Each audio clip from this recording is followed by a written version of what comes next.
Management ऐसा subject है जो आज के समय में बहुत ही इम्पोर्टेंट है और ये मोस्टली एग्जाम्स में आता है मैनेजमेंट से related. Even this subject is also important for school and college student. So please go with that video and please make a notes also.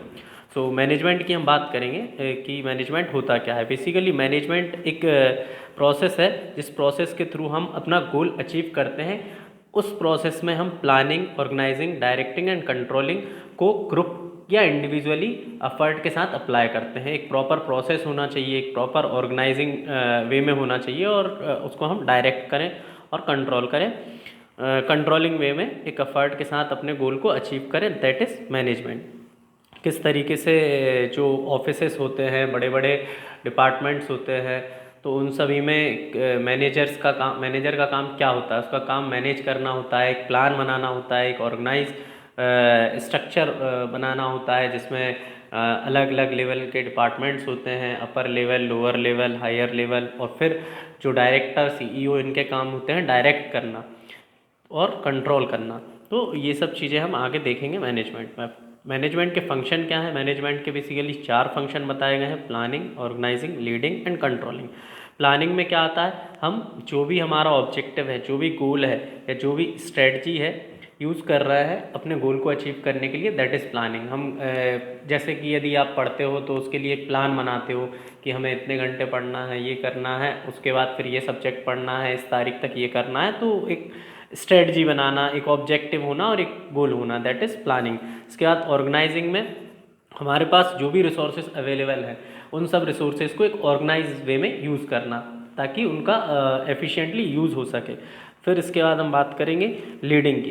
तो लीडिंग में क्या होता है? जो लीडर होता है उसके अंदर ये क्वालिटी हो कि वो मोटिवेट कर सके अपने एम्प्लॉयज़ को और उनको डायरेक्ट कर सके। Then the last is controlling. Controlling involves monitoring performance and taking corrective action when necessary. तो कंट्रोलिंग में क्या आ जाता है? मॉनिटरिंग परफॉर्मेंस, मतलब किस तरीके से मॉनिटर कर रहे हैं आप अपने ऑफिस को या अपने लोगों के लिए, किसी भी एक वर्कफोर्स डिपार्टमेंट में हमें किस तरीके से कंट्रोल करना है, दैट इज़ कंट्रोलिंग। मैनेजमेंट के टाइप्स हैं कुछ। There are different types of management, अलग अलग बुक में अलग अलग तरीके से दिया है, लेकिन जो ऑथेंटिक है वो है कौन कौन सा? एक top level management, middle level management and lower level management. Top level management का काम क्या होता है? It is responsible for setting overall organization strategy and direction.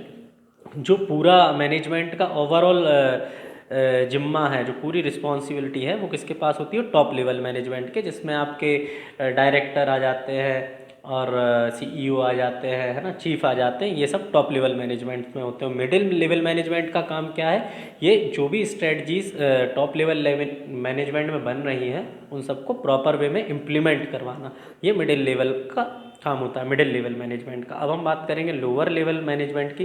तो जो लोअर लेवल मैनेजमेंट है उसका वर्क होता है कि अपने एम्प्लॉयज़ को सुपरवाइज़ करना, जो उनके नीचे है सुपरवाइज़र का काम करना, और जो भी पॉलिसीज़ हैं, जो भी उस डिपार्टमेंट की पॉलिसीज़ हैं, उन पॉलिसीज़ को मिडिल लेवल गवर्नमेंट ने जो बनाया है उन पॉलिसीज़ को प्रॉपर इम्प्लीमेंट करवाना। तो ये टॉप लेवल, मिडिल लेवल और लो लेवल मैनेजमेंट आप समझ गए होंगे। इस तरीके से एक अलग अलग मैनेजमेंट हम देखते हैं। ये जो ऊपर बना हुआ ये टॉप लेवल मैनेजमेंट है, फिर मिडिल और फिर लो लेवल मैनेजमेंट, सब एक दूसरे के अंडर में काम करते हैं। अब हम बात करेंगे मैनेजर की। गुड मैनेजर कौन होता है या उसकी स्किल्स क्या होती हैं? तो good manager should have a range of skills including technical skill, interpersonal skills, conceptual skill, decision making skills. तो इस तरीके की एक गुड मैनेजर में स्किल्स होनी चाहिए। ऐसे हर किसी को हम उठा के बीच सड़क पे मैनेजर नहीं बना सकते। प्रॉपर मैनेजर के लिए एक्सपीरियंस चाहिए होता है और उसके अंदर तरह तरह की स्किल्स होना चाहिए। टेक्निकल स्किल कि यदि आपका डिपार्टमेंट में कोई टेक्निकल वर्क आ गया है, कोई उससे रिलेटेड इशू है, मनी से, डेबिट, क्रेडिट, ये सब चीज़ से रिलेटेड, या अकाउंटिंग से रिलेटेड किसी भी चीज़ से इशू है, या आईटी कंपनीज़ की बात करें तो उनमें तो टेक्निकल नॉलेज होना चाहिए मैनेजर में। इसके बाद डिसीजन मेकिंग स्किल होना चाहिए। डिसीजन कम टाइम में एकदम करेक्ट डिसीज़न जो ले सके वो डिसीज़न होना चाहिए। तो डिसीज़न मेकिंग स्किल बहुत नेसेसरी है गुड मैनेजर के लिए। इसके अलावा हम बात करेंगे तो इंटरपर्सनल स्किल होना चाहिए। इंटरपर्सनल मतलब कि आप किस तरीके से रिलेशनशिप बना रहे हो अपने एम्प्लॉयर्स के साथ, अपने जो ऑफिस के एटमॉस्फेयर है वहाँ पर आपका किस तरीके से बॉन्डिंग है, क्या आपके एम्प्लॉय आपकी सुनते हैं या नहीं सुनते हैं, तो एक इंटरपर्सनल स्किल आपसे अट्रैक्ट हैं या नहीं। तो इंटरपर्सनल स्किल बहुत ही इंपॉर्टेंट है एक गुड मैनेजर के लिए कि आपका जो बिहेवियर है इससे वो दिखता है। एंड कॉन्सेप्चुअल स्किल की बात करें तो आप कोई भी चीज़ को किसी भी तरीके से उसका कॉन्सेप्चुअली आइडिया अप्लाई करते हैं या नहीं करते हैं, नैरो माइंडेड तो नहीं है, किसी भी आइडिया को कॉम्प्लेक्स से कॉम्प्लेक्स सिचुएशन हो या कैसा भी आइडिया हो उसको आप इजीली हैंडल कर लेते हैं, तो दैट इज़ कॉन्सेप्चुअल स्किल्स। और decision making skills involves making informed and timely decision. इसके बाद हम बात करेंगे कम्युनिकेशन की। तो कम्युनिकेशन बेसिकली हम जो पढ़ते हैं वो कम्युनिकेशन में क्या क्या होता है, एक वर्बल कम्युनिकेशन, एक नॉन वर्बल कम्युनिकेशन। तो ये तो हम पहले पढ़ चुके हैं कि वर्बल और नॉन वर्बल कम्युनिकेशन क्या होता है। वर्बल में हम वर्ड्स का यूज़ करते हैं, नॉन वर्बल में हम वर्ड्स का यूज़ ना करके पिक्चर और पोस्टर, टेम्पलेट, ये सब चीज़ का यूज़ करते हैं नॉन वर्बल कम्युनिकेशन में। अब वर्बल कम्युनिकेशन में हम डायरेक्ट वर्ड्स के थ्रू, जैसे मैं अभी आपसे आपको समझा रहा हूँ, तो ये वर्बल कम्युनिकेशन है। और इसके अलावा रिटन कम्युनिकेशन भी होता है और अलग अलग तरह के कम्युनिकेशन होते हैं। कम्युनिकेशन स्किल मोस्ट इम्पोर्टेंट है हर जगह पर। अगर आपकी कम्युनिकेशन स्किल बहुत अच्छी है तो आप किसी भी जगह इंटरव्यू में क्वालिफाई कर सकते हैं। बेसिकली इफेक्टिव कम्युनिकेशन क्या होता है? Effective communication is critical for good management. बहुत ही it plays crucial role in good management. और manager must be able to communicate clearly effectively with their employees as well as with their manager, customer and stake holders.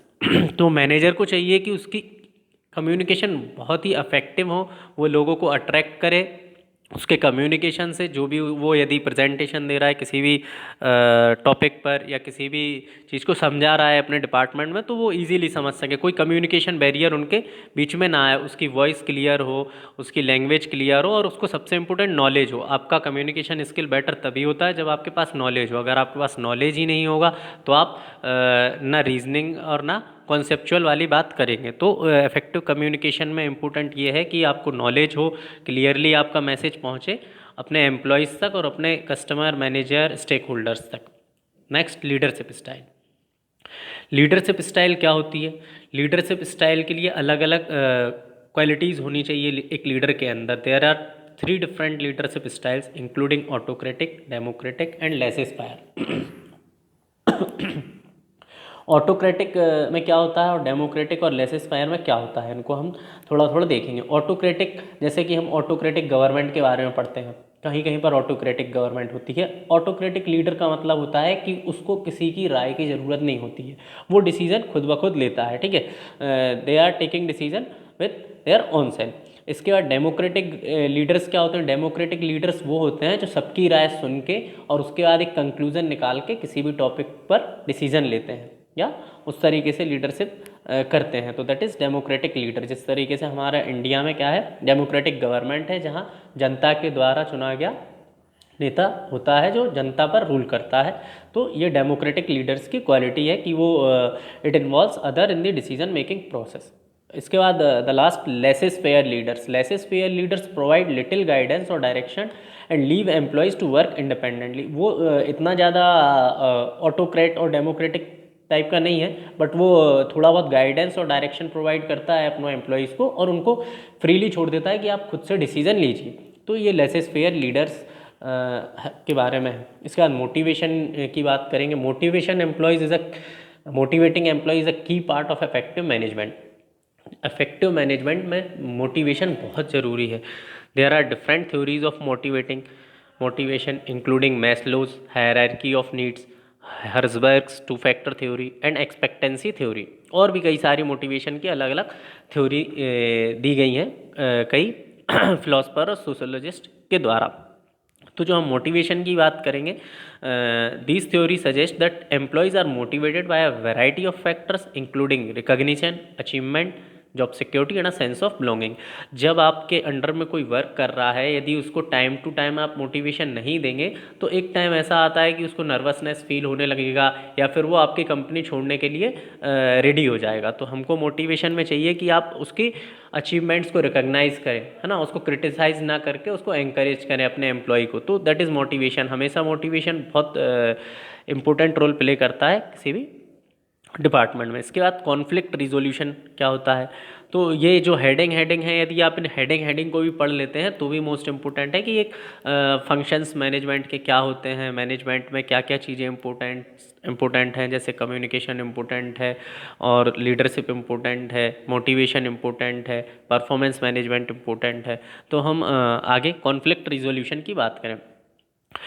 Conflict is inevitable in any organization. Inevitable मतलब unavoidable. हम conflicts को avoid नहीं कर सकते किसी भी organisation में। यहाँ पर कोई भी ऑर्गेनाइजेशन है, कुछ ना कुछ डिस्प्यूट्स और कॉन्फ्लिक्ट्स ऑब्वियसली होते ही हैं। Then manager must be able to resolve conflicts effectively in order to maintain a positive work environment. There are different approach to conflict resolution including negotiation, mediation and arbitration. तो एक manager को चाहिए कि वो किसी भी तरीके के कॉन्फ्लिक्ट्स को रिजॉल्व कर दे, है ना, उस टाइम के अंदर, ताकि जो ऑफिस का एनवायरनमेंट है वो हमेशा पॉजिटिव बना रहे। यदि ज़्यादा कॉन्फ्लिक्ट्स होंगे, ज़्यादा डिस्प्यूट्स होंगे तो फिर राजनीति होने लगती है और फिर लोग एक एक करके या तो छोड़ के चले जाते हैं या फिर उसका प्रभाव आपके ऑफिस में पड़ता है। तो ऐसे में मैनेजर को चाहिए कि वो कॉन्फ्लिक्ट जो भी हो रहा है या जो भी मतभेद है उनको रिजोल्यूट करे बाय नेगोशिएटिंग या फिर उनके बीच में मध्यता दिखा के या आर्बिट्रेशन करके। ठीक है। नेक्स्ट हम बात करेंगे परफॉर्मेंस मैनेजमेंट की। तो परफॉर्मेंस मैनेजमेंट क्या होता है? Performance management involve setting goals and expectation for employees, providing regular feedback and evaluating performance. Effective performance management can help employees improve their skills and achieve their potential. तो जो performance management है उसमें क्या क्या होता है कि हम एक प्रॉपर गोल सेट करें, जो भी हमारा ऑब्जेक्ट है ऑब्जेक्ट सेट करें, उसके बाद अपने एम्प्लॉयज़ से को वो काम समझाएं। एक्सपेक्टेशन फॉर एम्प्लॉयज़ मतलब जब आप गोल सेट कर देंगे तो आपके एम्प्लॉयज़ के लिए कुछ एक्सपेक्टेशन होगी और फिर उसके बाद उनसे प्रॉपर फीडबैक भी लेना होता है और उसके बाद उस को इवेल्युएट करना पड़ता है जो भी परफॉर्मेंस है। तो परफॉर्मेंस मैनेजमेंट मतलब आप यहाँ पर आउटपुट की बात कर रहा है ना, जो भी आपने परफॉर्म किया है उसकी बात करते हैं। तो इसमें हमको क्या देखना है? गोल देखना है, एम्प्लॉयज़ पर को expectation, providing regular feedback and evaluating performance and it can help employees improve their skills and achieve their potential.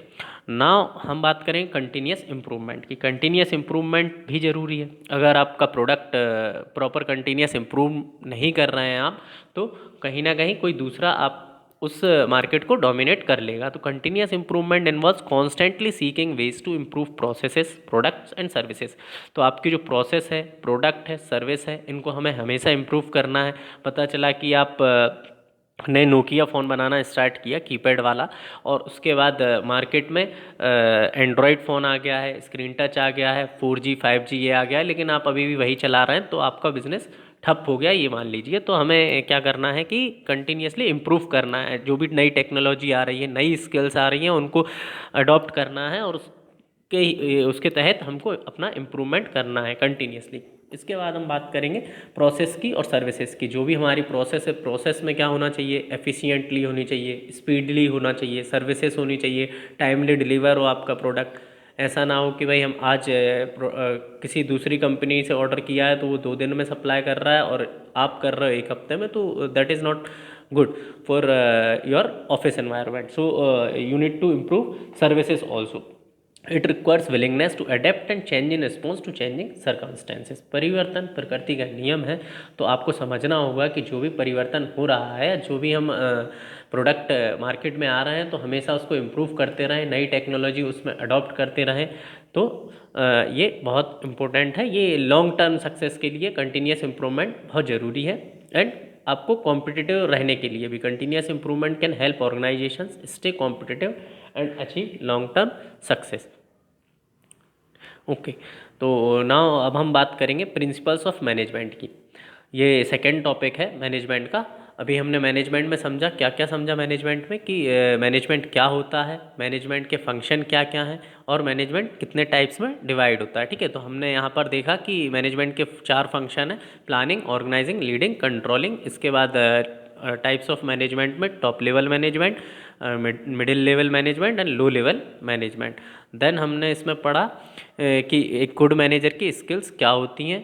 उसका इफेक्टिव कम्युनिकेशन होना चाहिए, लीडरशिप स्टाइल होना चाहिए, मोटिवेट करते रहे वो अपने एम्प्लॉयज़ को, और जो भी ऑफिस में या डिपार्टमेंट में कॉन्फ्लिक्ट्स हो रहे हैं तो मैनेजर्स को चाहिए कि वो उसको रिजॉल्व करे। इसके बाद हमने परफॉर्मेंस मैनेजमेंट देखा कि आपको प्रॉपर अपने आउटपुट को चेक करना है कि जो भी आपने गोल सेट किए हैं वो कंप्लीट हो पा रहे हैं या नहीं हो पा रहे हैं टाइमली, या फिर कि हम उस पर फीडबैक लें, फिर उसको इवेल्युएट करें कि इसमें क्या कुछ और सुधार किया जा सकता है, और कंटिन्यूस इम्प्रूवमेंट। तो ये सब जो है एक मैनेजर की स्किल्स थी। Now we are talking about principle of management, it's the second topic of management subject. So principle क्या है मैनेजमेंट का, क्यों ज़रूरी है मैनेजमेंट, तो हमको ये समझना होगा। There are several principles of management that have been developed over time by various management theorist. Some of the key principles of management includes, तो कई सारे प्रिंसिपल ऑफ मैनेजमेंट दिए गए हैं अलग अलग थ्योरीज से। तो जैसे कि हम बात करते हैं तो फॉयले और टेलर, दो लोगों की ज़्यादातर बात की जाती है, बाकी ऐसे बहुत सारे थ्योरिस्ट हैं, लेकिन जो फॉयले हैं उन्होंने जनरल मैनेजमेंट के प्रिंसिपल दिए हैं, उन्होंने 14 कुछ प्रिंसिपल दिए हुए हैं। इसके अलावा साइंटिफिक मैनेजमेंट की बात करें, यानी कि वैज्ञानिक प्रबंधन प्रबंधक, तो उसमें प्रबंधन में टेलर ने दिए हैं 4 प्रिंसिपल। तो अब हम कुछ प्रिंसिपल्स की बात करेंगे कि किस क्या क्या प्रिंसिपल्स मैनेजमेंट में होना चाहिए। डिवीज़न ऑफ लेबर होना चाहिए, यानी कि काम को प्रॉपर डिवाइड किया हुआ हो। ऐसा नहीं कि एक ही बंदे को आप चार चार तरह के काम एक ही बंदे से कर रहे हैं तो वो नहीं करेगा, है ना। Breaking down a large task into smaller specialized task can lead to greater efficiency and productivity, है ना। एक ऑफिस है आपका, तो वहाँ हमको इस तरीके से काम डिवाइड करना है कि जैसे ऑफिस में होता है कि एचआर वाला काम अलग डिपार्टमेंट देखेगा, अकाउंटिंग का काम अलग डिपार्टमेंट देखेगा, टाइपिंग का काम अलग डिपार्टमेंट देखेगा, क्लर्क वाला काम अलग डिपार्टमेंट देखेगा, सैलरी वाला अलग होगा। तो इस तरीके से हमको डिवाइड करना, मैन्युफैक्चरिंग वाले अलग होंगे, सेल्स वाले अलग होंगे, और एडवर्टाइज वाले अलग होंगे। तो ये डिवीज़न ऑफ लेबर बहुत इंपॉर्टेंट है। Second, authority and responsibility. Authority और रिस्पॉन्सिबिलिटी में क्या होता है कि मैनेजर्स को चाहिए कि वो एक प्रॉपर ऑथोरिटी हो और वो रिस्पॉन्सिबल हो। जो भी डिसीजन ले रहा है, अगर कुछ गड़बड़ हो गया तो उसके लिए वो रिस्पॉन्सिबल हो, और एक इफेक्टिव वे में वो लीड कर सके, इफेक्टिव वे में डायरेक्ट कर सके। तो हर रिजल्ट के लिए उसको रिस्पॉन्सिबल होना चाहिए। Next, third, unity of command, मतलब इस तरीके से कमांड होना चाहिए कि employees should receive orders from only one supervisor to avoid confusion and ensure accountability. तो यहाँ पर कोई एक ही कमांड देने वाला हो, और इस तरीके से यूनिटी हो उस डिपार्टमेंट में, या जिस भी हम ऑफिस की बात कर रहे हैं उस ऑफिस में, इस तरीके से हो कि वहाँ पर एक ही बंदे की बात सुनी जाए।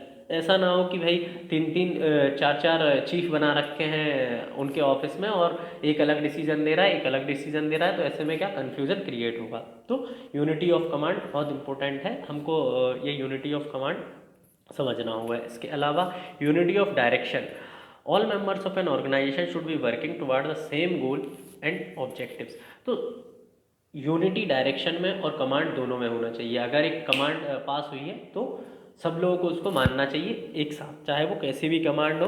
और अगर डायरेक्शन मतलब एक ही डायरेक्शन में जो सेम गोल है और ऑब्जेक्टिव है, उसमें हमको बात करते हैं। इसके बाद सेंट्रलाइजेशन क्या होता है, जिसको हम केंद्रीकरण कहते हैं। Decision making authority should be concentrated at the top of the organisation.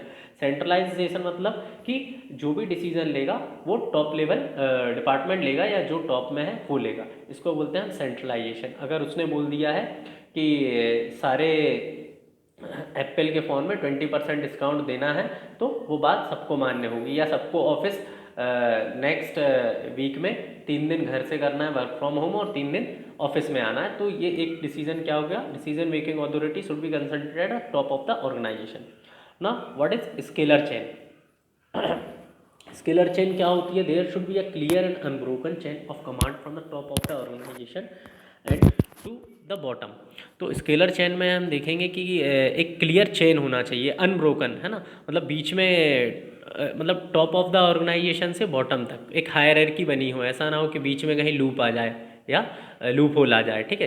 तो अगर टॉप से लेकर नीचे तक प्रॉपर कनेक्शन है, जैसे टॉप सीईओ है, फिर डायरेक्टर है, उसके नीचे फिर मैनेजर्स हैं, फिर मैनेजर के नीचे असिस्टेंट मैनेजर हैं, और फिर इस तरीके से क्लर्क और हर पोस्ट का बंदा है, उनके आपस में कनेक्शन होना चाहिए, है ना, सबका। तो ये स्केलर चेन है। Order, all materials and personnel should be in the right place at the right time to avoid waste and confusion. तो जो भी ऑर्डर करते हैं, ऑर्डर मतलब जैसे आज के समय में हम ऑनलाइन ऑर्डर करते हैं, चाहे वो फूड हो या फिर कि कोई भी प्रोडक्ट हो, तो वो राइट टाइम पे पहुंच जाए और सही प्लेस पर पहुंच जाए। तो उसको हमको क्या करना है, ताकि उससे टाइम का वेस्ट ना हो और कन्फ्यूजन क्रिएट ना हो। तो ये बहुत नेसेसरी है मैनेजमेंट में, कि आप ऑर्डर जो भी आपने लिया है किसी स्कूल से, ऑफिस से, हॉस्पिटल से, और अगर उनने 25 कंप्यूटर ऑर्डर किए हैं आपको, कि एग्ज़ाम स्टार्ट होने वाले हैं अप्रैल में, आपको मार्च में 25 कंप्यूटर भेजने हैं लैब में, तो अगर आप टाइमली भेज देंगे तो ऐसे में आपकी क्रेडिबिलिटी बढ़ जाती है।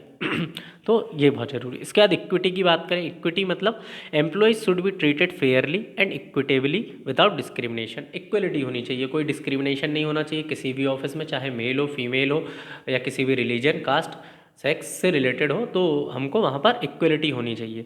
Next, stability of tenure. Employees should have job security to ensure a stable workforce. किसी भी डिपार्टमेंट में लोग क्यों गवर्नमेंट प्रेफर करते हैं प्राइवेट के अगेंस्ट?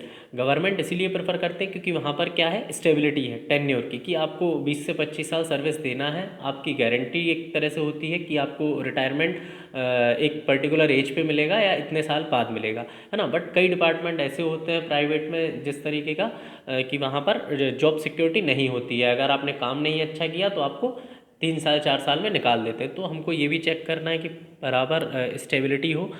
और नेक्स्ट, इनिशिएटिव। आपके जो एम्प्लॉयज़ हैं उनको आपको एंकरेज करना है इनिशिएटिव के लिए, है, न्यू आइडियाज़ और सजेशन के लिए। कोई भी इनिशिएटिव, ये एक लीडरशिप क्वालिटी होती है, एज वेल एज ये हर जगह इम्पोर्टेंट है इनिशिएटिव लेना। अगर आप इनिशिएटिव लेते हैं नए आइडियाज़ के लिए, इनोवेशन के लिए, तो उससे बहुत ज़्यादा कंट्रीब्यूशन मिलता है। इसके बाद 11वां प्रिंसिपल क्या है, esprit de corps. Esprit de corps मतलब manager should promote a sense of unity and team spirit among employees. तो मैनेजर का यहाँ काम बनता है कि वो क्या, यूनिटी और टीम स्पिरिट की बात करें अपने एम्प्लॉयज़ से। यूनिटी और टीम स्पिरिट एंकरेज करें। जितनी ज़्यादा टीम स्पिरिट रहेगी उतना अच्छा आपका गोल अचीव होगा और उतना ज़्यादा ऑब्जेक्टिव। तो these principles provide a framework for effective management and can help organization to achieve their goals and objectives. However they should be adapted to suit the specific needs and circumstances of each organization। चलिए, तो अगला हम बात करेंगे planning की। ये तीसरा topic है प्लानिंग। अभी हमने देखे प्रिंसिपल्स ऑफ मैनेजमेंट, अलग अलग प्रिंसिपल मैनेजमेंट के थे। अब हम बात करेंगे प्लानिंग की। ये हमारा तीसरा टॉपिक है। तो प्लानिंग में क्या आता है, हम सब लोग इस चीज़ को जानते हैं कि प्लानिंग क्या होती है। किसी भी चीज़ को करने के लिए, कोई भी ऑब्जेक्टिव या कोई भी गोल सेट करने के लिए, यदि कुछ हम प्लान करते हैं, कैसे, कब, क्या, क्यों, कहाँ, ठीक है। जैसे यदि मुझे यहाँ से दिल्ली जाना है या फिर मुझे घूमने के लिए अमृतसर जाना है, तो उसके लिए मैं एक प्रॉपर प्लान बनाऊँगा। प्रॉपर प्लान बनाऊँगा किस तरीके से जाना है, कब जाना है, ताकि मुझे रिजर्वेशन की सीट मिल जाए। उसके बाद फिर रिजर्वेशन की सीट मिलने के बाद वहाँ होटल के अरेंजमेंट करने पड़ेंगे। उसके बाद फिर कितने दिन वहाँ स्टे करना है उसका, और फिर वहाँ से अमृतसर तक जाने का पूरा प्लान करना पड़ेगा। कितने लोग मेरे साथ जा रहे हैं, उनकी फैसिलिटी मुझे अरेंज करनी पड़ेगी। उसके बाद लौटने का, तो बहुत सारी चीज़ें ये प्लानिंग में इम्पोर्टेंट है। तो हम प्लानिंग की बात करेंगे। Planning is a crucial function of management that involve setting objectives and determining the best course of action to achieve those objectives. तो प्लानिंग बहुत ही क्रूशियल रोल प्ले करता है मैनेजमेंट में। ये कोई भी ऑब्जेक्ट को हम सेट करते हैं या determine the best course of action to achieve those objectives. तो एक बेस्ट वे अपनाने का, बेस्ट वे अपनाना किसी भी गोल को अचीव करने को प्लानिंग कहते हैं। किस तरीके से हम अपने गोल को अचीव करें। तो यहाँ कुछ प्रोसेस दिए गए हैं। The planning process typically involve several steps. सबसे पहले तो आप अपना ऑब्जेक्टिव सेट करेंगे कि आपको क्या क्या आपका ऑब्जेक्टिव है, क्या आपका लक्ष्य है। The first step in the planning process is to set clear, measurable and achievable objectives. These objectives should be consistent with the organization mission and vision. तो आपका ऑब्जेक्टिव क्लियर हो, मेजरेबल हो, अचीवेबल हो। ऐसा ना हो कि आप ने ये ऑब्जेक्टिव रख लिया है कि मुझे आपको आता है बाइक चलाना, लेकिन आपने ऑब्जेक्टिव रखा है कि आपको एरोप्लेन उड़ाना है। तो ये इस तरीके का मतलब कोई भी ऑब्जेक्टिव ऐसा रखना, अचीवेबल ऑब्जेक्टिव, जो चीज़ पॉसिबल हो वहीं आपका ऑब्जेक्टिव होना चाहिए, क्लियर होना चाहिए और मेजरेबल होना चाहिए। और these objective should be consistent with the organization mission and vision. जो ऑर्गेनाइजेशन में आप वर्क कर रहे हैं उस ऑर्गेनाइजेशन के मिशन और विजन से रिलेटेड होना चाहिए। ऐसा नहीं कि आप कुछ दूसरा ही ऑब्जेक्टिव सेट करके बैठे हैं। तो हमने क्या देखा प्लानिंग प्रोसेस में, जो हमारा सबसे पहले ऑब्जेक्टिव सेट करना आना चाहिए, तो दैट इज सेटिंग ऑब्जेक्टिव्स। ठीक, इसके बाद हम नेक्स्ट बात करेंगे एनालाइजिंग द एनवायरनमेंट। तो एनालाइजिंग द एनवायरनमेंट में क्या होगा, the next step is to analyze the environment, external and internal environment of the organization. This includes identifying opportunity and threats as well as strength and weakness. तो यहाँ पर हमको क्या देखना है कि हमारा जो ऑर्गेनाइजेशन है उसके एनवायरनमेंट को एनालाइज करना है। एनवायरनमेंट इन द सेंस वातावरण नहीं होगा, एनवायरनमेंट का मतलब यहाँ पर कि आपके जो ऑर्गेनाइजेशन है, जो संस्थान है, वहाँ पर क्या अपॉर्चुनिटीज़ हैं, क्या वहाँ पर थ्रेट्स हैं और क्या उसकी स्ट्रेंथ है और क्या वीकनेस है। बेसिकली इसको SWOT से डिनोट करते हैं। ये फुल फॉर्म भी कई बार पेपर में आ जाता है, तो आप इस चीज़ को ध्यान रखें। SWOT stands for what, strength, weakness, opportunities and threats. क्या क्या आपके ऑफिस में आपकी स्ट्रेंथ है, आपके यहाँ के लोगों की स्किल्स क्या है या उनकी वीकनेस क्या है, तो हमें उसकी वीकनेस पे काम करना चाहिए, उसको इम्प्रूव करना चाहिए। और क्या अपॉर्चुनिटीज़ हैं हमारे आगे यदि हम मार्केट में देखें या ऑफिस में देखें, और थ्रेट्स क्या हैं, थ्रेट्स मतलब क्या ऐसी आगे फ्यूचर में दिक्कतें आ सकती हैं। तो that is analysing the environment. Next हम बात करेंगे third, developing alternative courses of action. तो developing alternative course of action means based on the analysis of the environment, manager should develop several alternative course of action that could be taken to achieve the objectives. तो यहाँ बात की जा रही है कि हम अलग अलग तरीके अपनाएं। अगर हमें कोई गोल सेट किया हुआ है तो सबसे पहले हम एनालाइज करेंगे अपने ऑर्गेनाइजेशन के एनवायरनमेंट को, किस तरीके का हमारा एनवायरनमेंट है, कैसी कैसी हमारे लोगों में स्किल है, कमियां हैं। फिर उसके हिसाब से हम एक अलग अल्टरनेटिव प्लान डेवलप करेंगे जो कि एफिशिएंटली हमारे ऑब्जेक्ट को अचीव करने में मदद करे। इसके बाद इवेल्युएटिंग अल्टरनेटिव्स। अब हमने क्या कर लिया है, अल्टरनेटिव प्लान डेवलप कर लिए हैं, तो इसके बाद क्या करेंगे, हम उनको इवेल्युएट करेंगे, क्या वो सही से काम कर रहे हैं, क्या उस पर जो हमने जो भी प्लान या जो भी डेवलपमेंट किया हुआ है, जो भी कोर्स हमने अप्लाई किए हुए हैं, क्या वो कोर्स सही से काम कर रहे हैं या नहीं कर रहे हैं, क्या वो गलत तो नहीं है। तो इवेल्युएट करना है। The next step is to evaluate the advantages and disadvantages of each alternative course of action. These include considering the cost, benefit, risk and trade offs of each alternatives.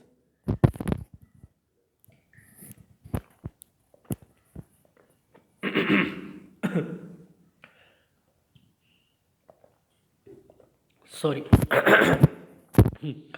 ना हम बात करेंगे सिलेक्टिंग द बेस्ट अल्टरनेटिव।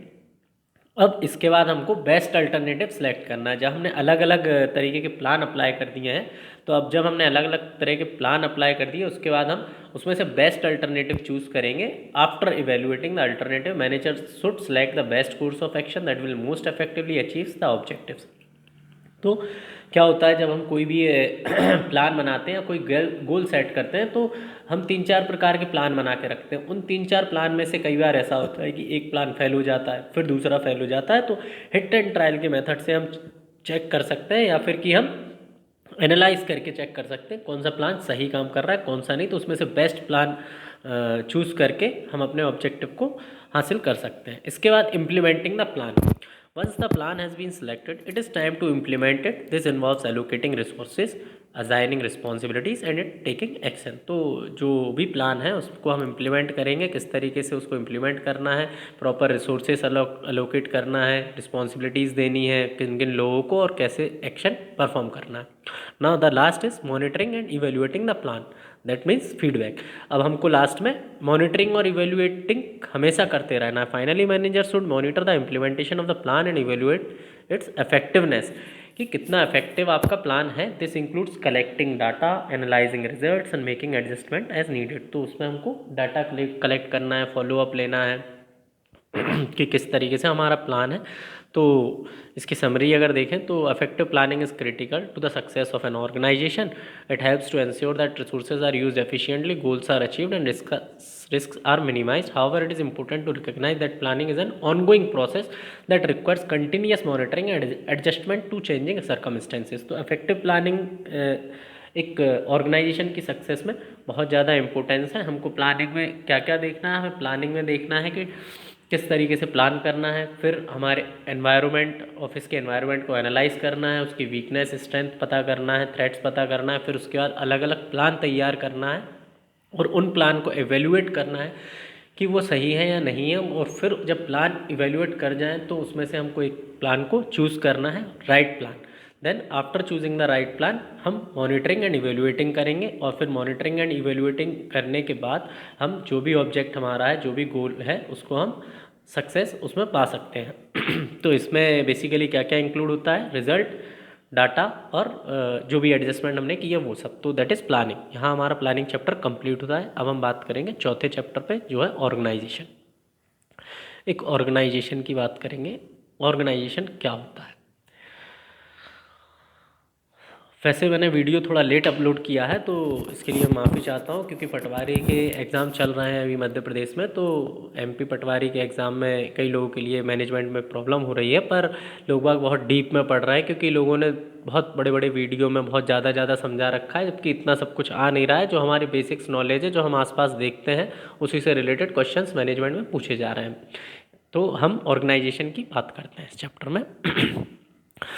आशा करता हूँ आपको video पसंद आ रहा होगा, और अगर आपको वीडियो पसंद आ रहा हो तो वीडियो को लाइक करें, शेयर करें, सब्सक्राइब करें जैसा कि सभी वीडियो वाले बोलते हैं। तो हम ऑर्गेनाइजेशन की बात करें तो ऑर्गेनाइजेशन में क्या क्या आ जाते हैं आपके। ऑर्गेनाइजेशन की डेफिनेशन है, it is the process of arranging people, task, resources to achieve a specific goal और objectives.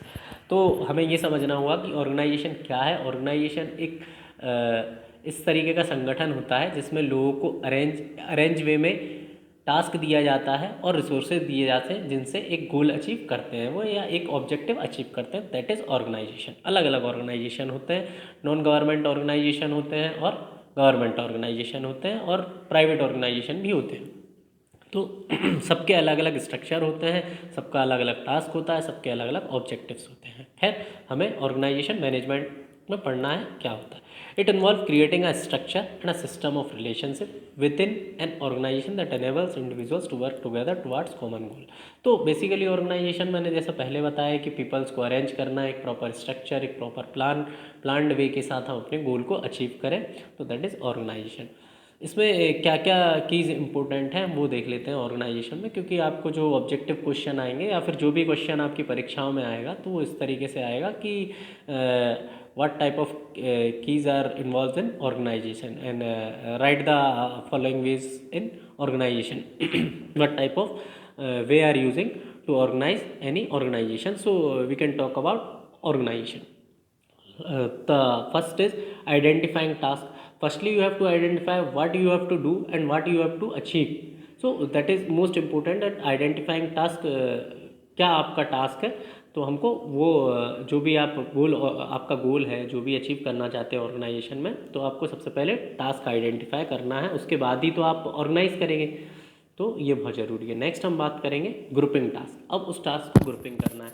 Once the task have been identified they need to be grouped together and into related activities or functions. This helps to create a more efficient and effective process. तो grouping task में क्या होता है, जो भी हमने task choose किया है उस टास्क को चूज़ करने के बाद अलग अलग एक्टिविटीज़ ग्रुप में करवाएंगे, या उसके फंक्शन अलग अलग ग्रुप बना देंगे और उस ग्रुप के हिसाब से हम उसको मोर एफिशिएंट और इफेक्टिव के साथ अचीव करेंगे। तो that is grouping task.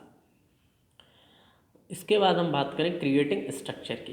Creating structure, एक प्रॉपर स्ट्रक्चर बनाना है जिसमें क्या आपका पूरा, जिसको हम ढांचा बोलते हैं, जो जैसे हमारी बॉडी स्केलेटन पे खड़ी हुई है, जैसे कोई बिल्डिंग है तो वो उसके पिलर्स पे खड़ी होती है, ऐसे ही कोई भी ऑर्गेनाइजेशन के लिए स्ट्रक्चर बहुत ही इंपॉर्टेंट है। विदाउट स्ट्रक्चर कोई भी ऑर्गेनाइजेशन उनके गोल अचीव नहीं कर सकता है या फिर एफिशिएंटली अचीव नहीं कर सकता है। तो हमको स्ट्रक्चर क्रिएट करना है जिसमें अलग अलग पर्सन अपने अपने रोल प्ले करें, रिस्पॉन्सिबिलिटीज़ हों, रिलेशनशिप्स हों ऑर्गेनाइजेशन के साथ। This include job description, reporting, relationships and communication channels. तो स्ट्रक्चर में आपके आ जाते हैं कि जैसे HR डिपार्टमेंट हो गया, कस्टमर रिलेशन मैनेजमेंट डिपार्टमेंट हो गया या कम्युनिकेशन चैनल हो गया, तो ये स्ट्रक्चर।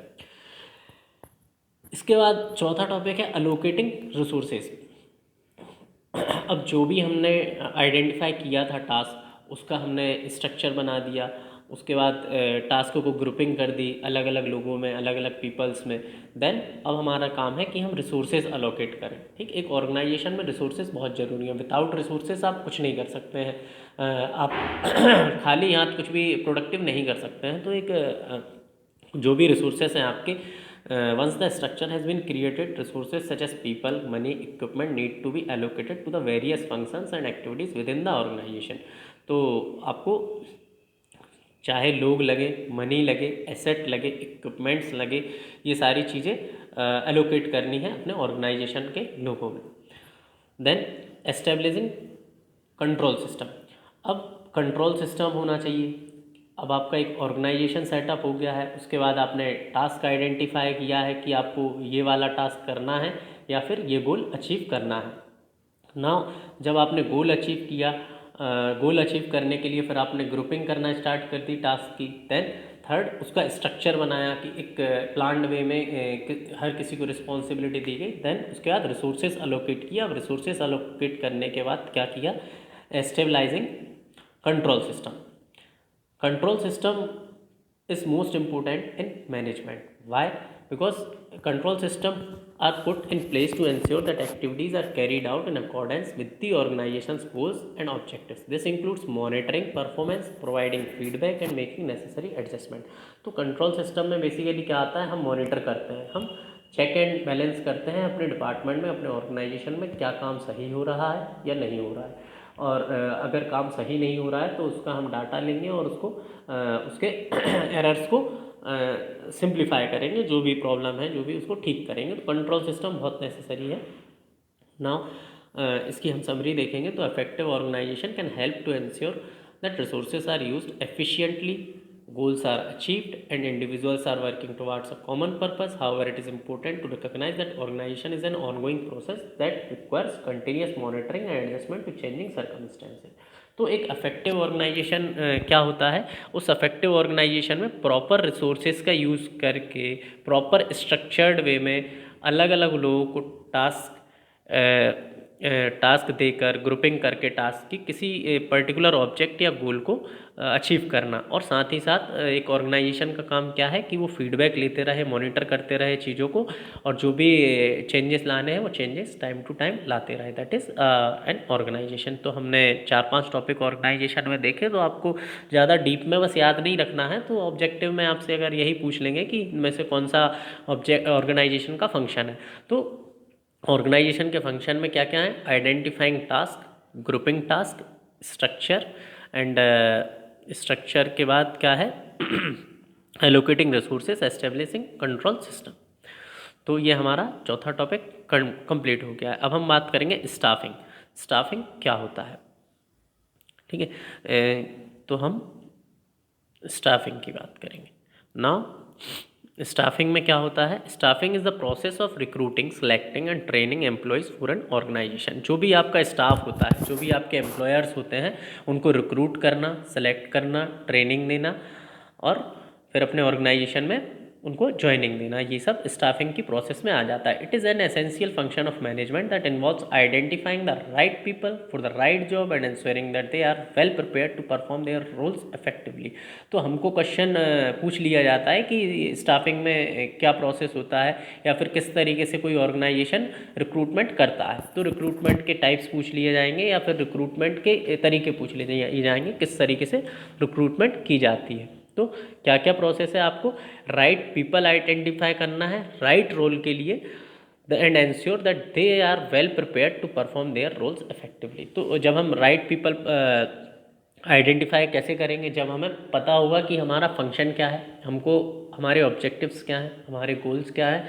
जब हम ये आइडेंटिफाई कर लेंगे हमारे गोल्स और ऑब्जेक्टिव क्या हैं, तो हम क्या करेंगे, राइट जॉब उसको देंगे, उस प्रत्येक व्यक्ति के हिसाब से उसको उसका काम देंगे और उसके बाद उसको तैयार करेंगे उस काम के लिए। पहले ट्रेनिंग होती है किसी भी रिक्रूटमेंट में। सबसे पहला काम क्या होता है, उसकी राइट पर्सन चूज़ किया जाता है। पर्सन चूज़ करने के लिए अलग अलग स्क्रीनिंग होती हैं, अलग अलग एग्ज़ाम्स होते हैं, उसके बाद अलग अलग स्टेप्स से गुजरना पड़ता है, जैसे कि रिटन, फिजिकल और कई तरीके अलग अलग डिपार्टमेंट के हिसाब से अलग अलग तरह की परीक्षाएं होती हैं।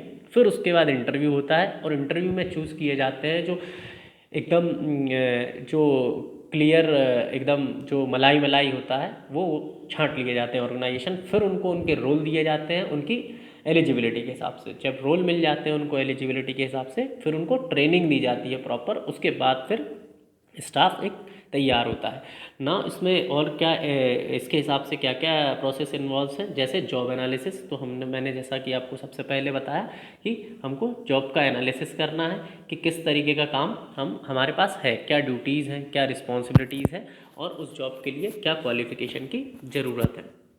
नेक्स्ट हम बात करेंगे सेकेंड की, तो रिक्रूटमेंट। रिक्रूटमेंट बहुत ही इम्पोर्टेंट प्रोसेस है और ये बहुत ही टफ प्रोसेस है। Once the job recruitment have been identified, the next step is to recruit potential candidates. तो हमको क्या पोटेंशियल कैंडिडेट्स रिक्रूट करने हैं। किसी भी ऑर्गेनाइजेशन में कोई अनस्किल्ड लेबर नहीं रखेगा, उसको चाहिए कि पोटेंशियल कैंडिडेट हो, काम करता हो, एफिशिएंट हो। This can involve a variety of method such as posting job listing online, conducting interviews and using recruitment agencies. तो जो भी रिक्रूटमेंट के लिए अलग अलग प्रोसेस होते हैं, उसमें क्या क्या आता है कि ऑनलाइन जॉब का नोटिफिकेशन निकालना, जो अलग अलग जैसे सरकारी रिजल्ट चलता है उस पर कई सारे जॉब्स के नोटिफिकेशन आते हैं, तो अलग अलग एजेंसीज, अलग अलग ऑर्गेनाइजेशन अपने अपने जॉब नोटिफिकेशन निकालते हैं। इसके अलावा फिर वो एग्ज़ाम कंडक्ट कराते हैं, इंटरव्यूज़ कराते हैं एंड देन कई बार एजेंसी उसको दे देते हैं टेंडर कि जैसे TCS एग्ज़ाम कराती है, तो इस टाइप से कई बार एजेंसीज़ के अंडर में होता है रिक्रूटमेंट। फिर उसका सिलेक्शन होता है। सिलेक्शन कैसे होता है, अलग अलग मेरिट्स बनती हैं, उनमें से छांटे जाते हैं, ठीक है, उनका बैकग्राउंड चेक किया जाता है, प्रॉपर टेस्ट होते हैं, असेसमेंट होते हैं and the last but not the least is interview, conductive interview, ठीक है। तो ये स्टाफिंग का प्रोसेस है। Next hiring. Hiring, once a candidate has been selected, they are offered a job and their employment contract is finalized. इसके बाद hiring होती है। सबसे पहले किसी ऑर्गेनाइजेशन ने क्या किया, ये फाइंड किया कि क्या ड्यूटीज़ और क्या रिस्पॉन्सिबिलिटीज़ की उनको ज़रूरत है, किस तरीके की जॉब की ज़रूरत है। देन उसके बाद वो लोग नोटिफिकेशन निकालेंगे जॉब का। और internal and external two type से रिक्रूटमेंट होती है। इंटरनल रिक्रूटमेंट में यही एग्ज़ाम वाला, पोस्ट नोटिफिकेशन वाला। और एक्सटर्नल में क्या होता है, जब कैंपस रिक्रूटमेंट होता है, कैंपस से उठा लेते हैं तो वो कैंपस रिक्रूटमेंट होता है। फिर उसके बाद उनका सिलेक्शन किया जाता है बाय एग्ज़ाम्स एंड टेस्ट अलग अलग लेवल पे एंड देन हायरिंग की जाती है। हायरिंग में आपका कॉल लेटर आएगा और आपसे एक कॉन्ट्रैक्ट साइन किया जाता है कि आप इतने साल तक काम करेंगे, इस ग्रेड पे काम करेंगे, आपको ये ट्रैवलिंग अलाउंस और अलग अलग तरह की चीज़ें मिलेंगी। That is hiring. फिर हम बात करेंगे ट्रेनिंग एंड डेवलपमेंट की। अब जैसे हायर हो गए पर्सन, जितने भी जो रिक्रूट किए गए हैं, उनको एक प्रॉपर ट्रेनिंग और उनका डेवलपमेंट किया जाता है। Once an employee has been hired, they need to be trained and develop to ensure they have the necessary skills and knowledge to perform their job effectively. This can involve on the job training, classroom training और other forms of development. तो हमको चाहिए कि जब हमने उनको recruit कर लिया है तो एक बार पॉलिश की ज़रूरत होती है। और वैसे तो वो पढ़ के आए हैं और उनको काफ़ी सारा नॉलेज होता है अपनी अपनी अनुभव के हिसाब से, पर हम जिस काम के लिए उनको रिक्रूट कर रहे हैं क्या वो वही काम कर पाएंगे, तो उसके लिए प्रॉपर ट्रेनर्स होते हैं, उनको वही स्किल्स दी जाती हैं और उनको क्लासरूम्स में ट्रेनिंग दी जाती है अलग अलग तरीके की।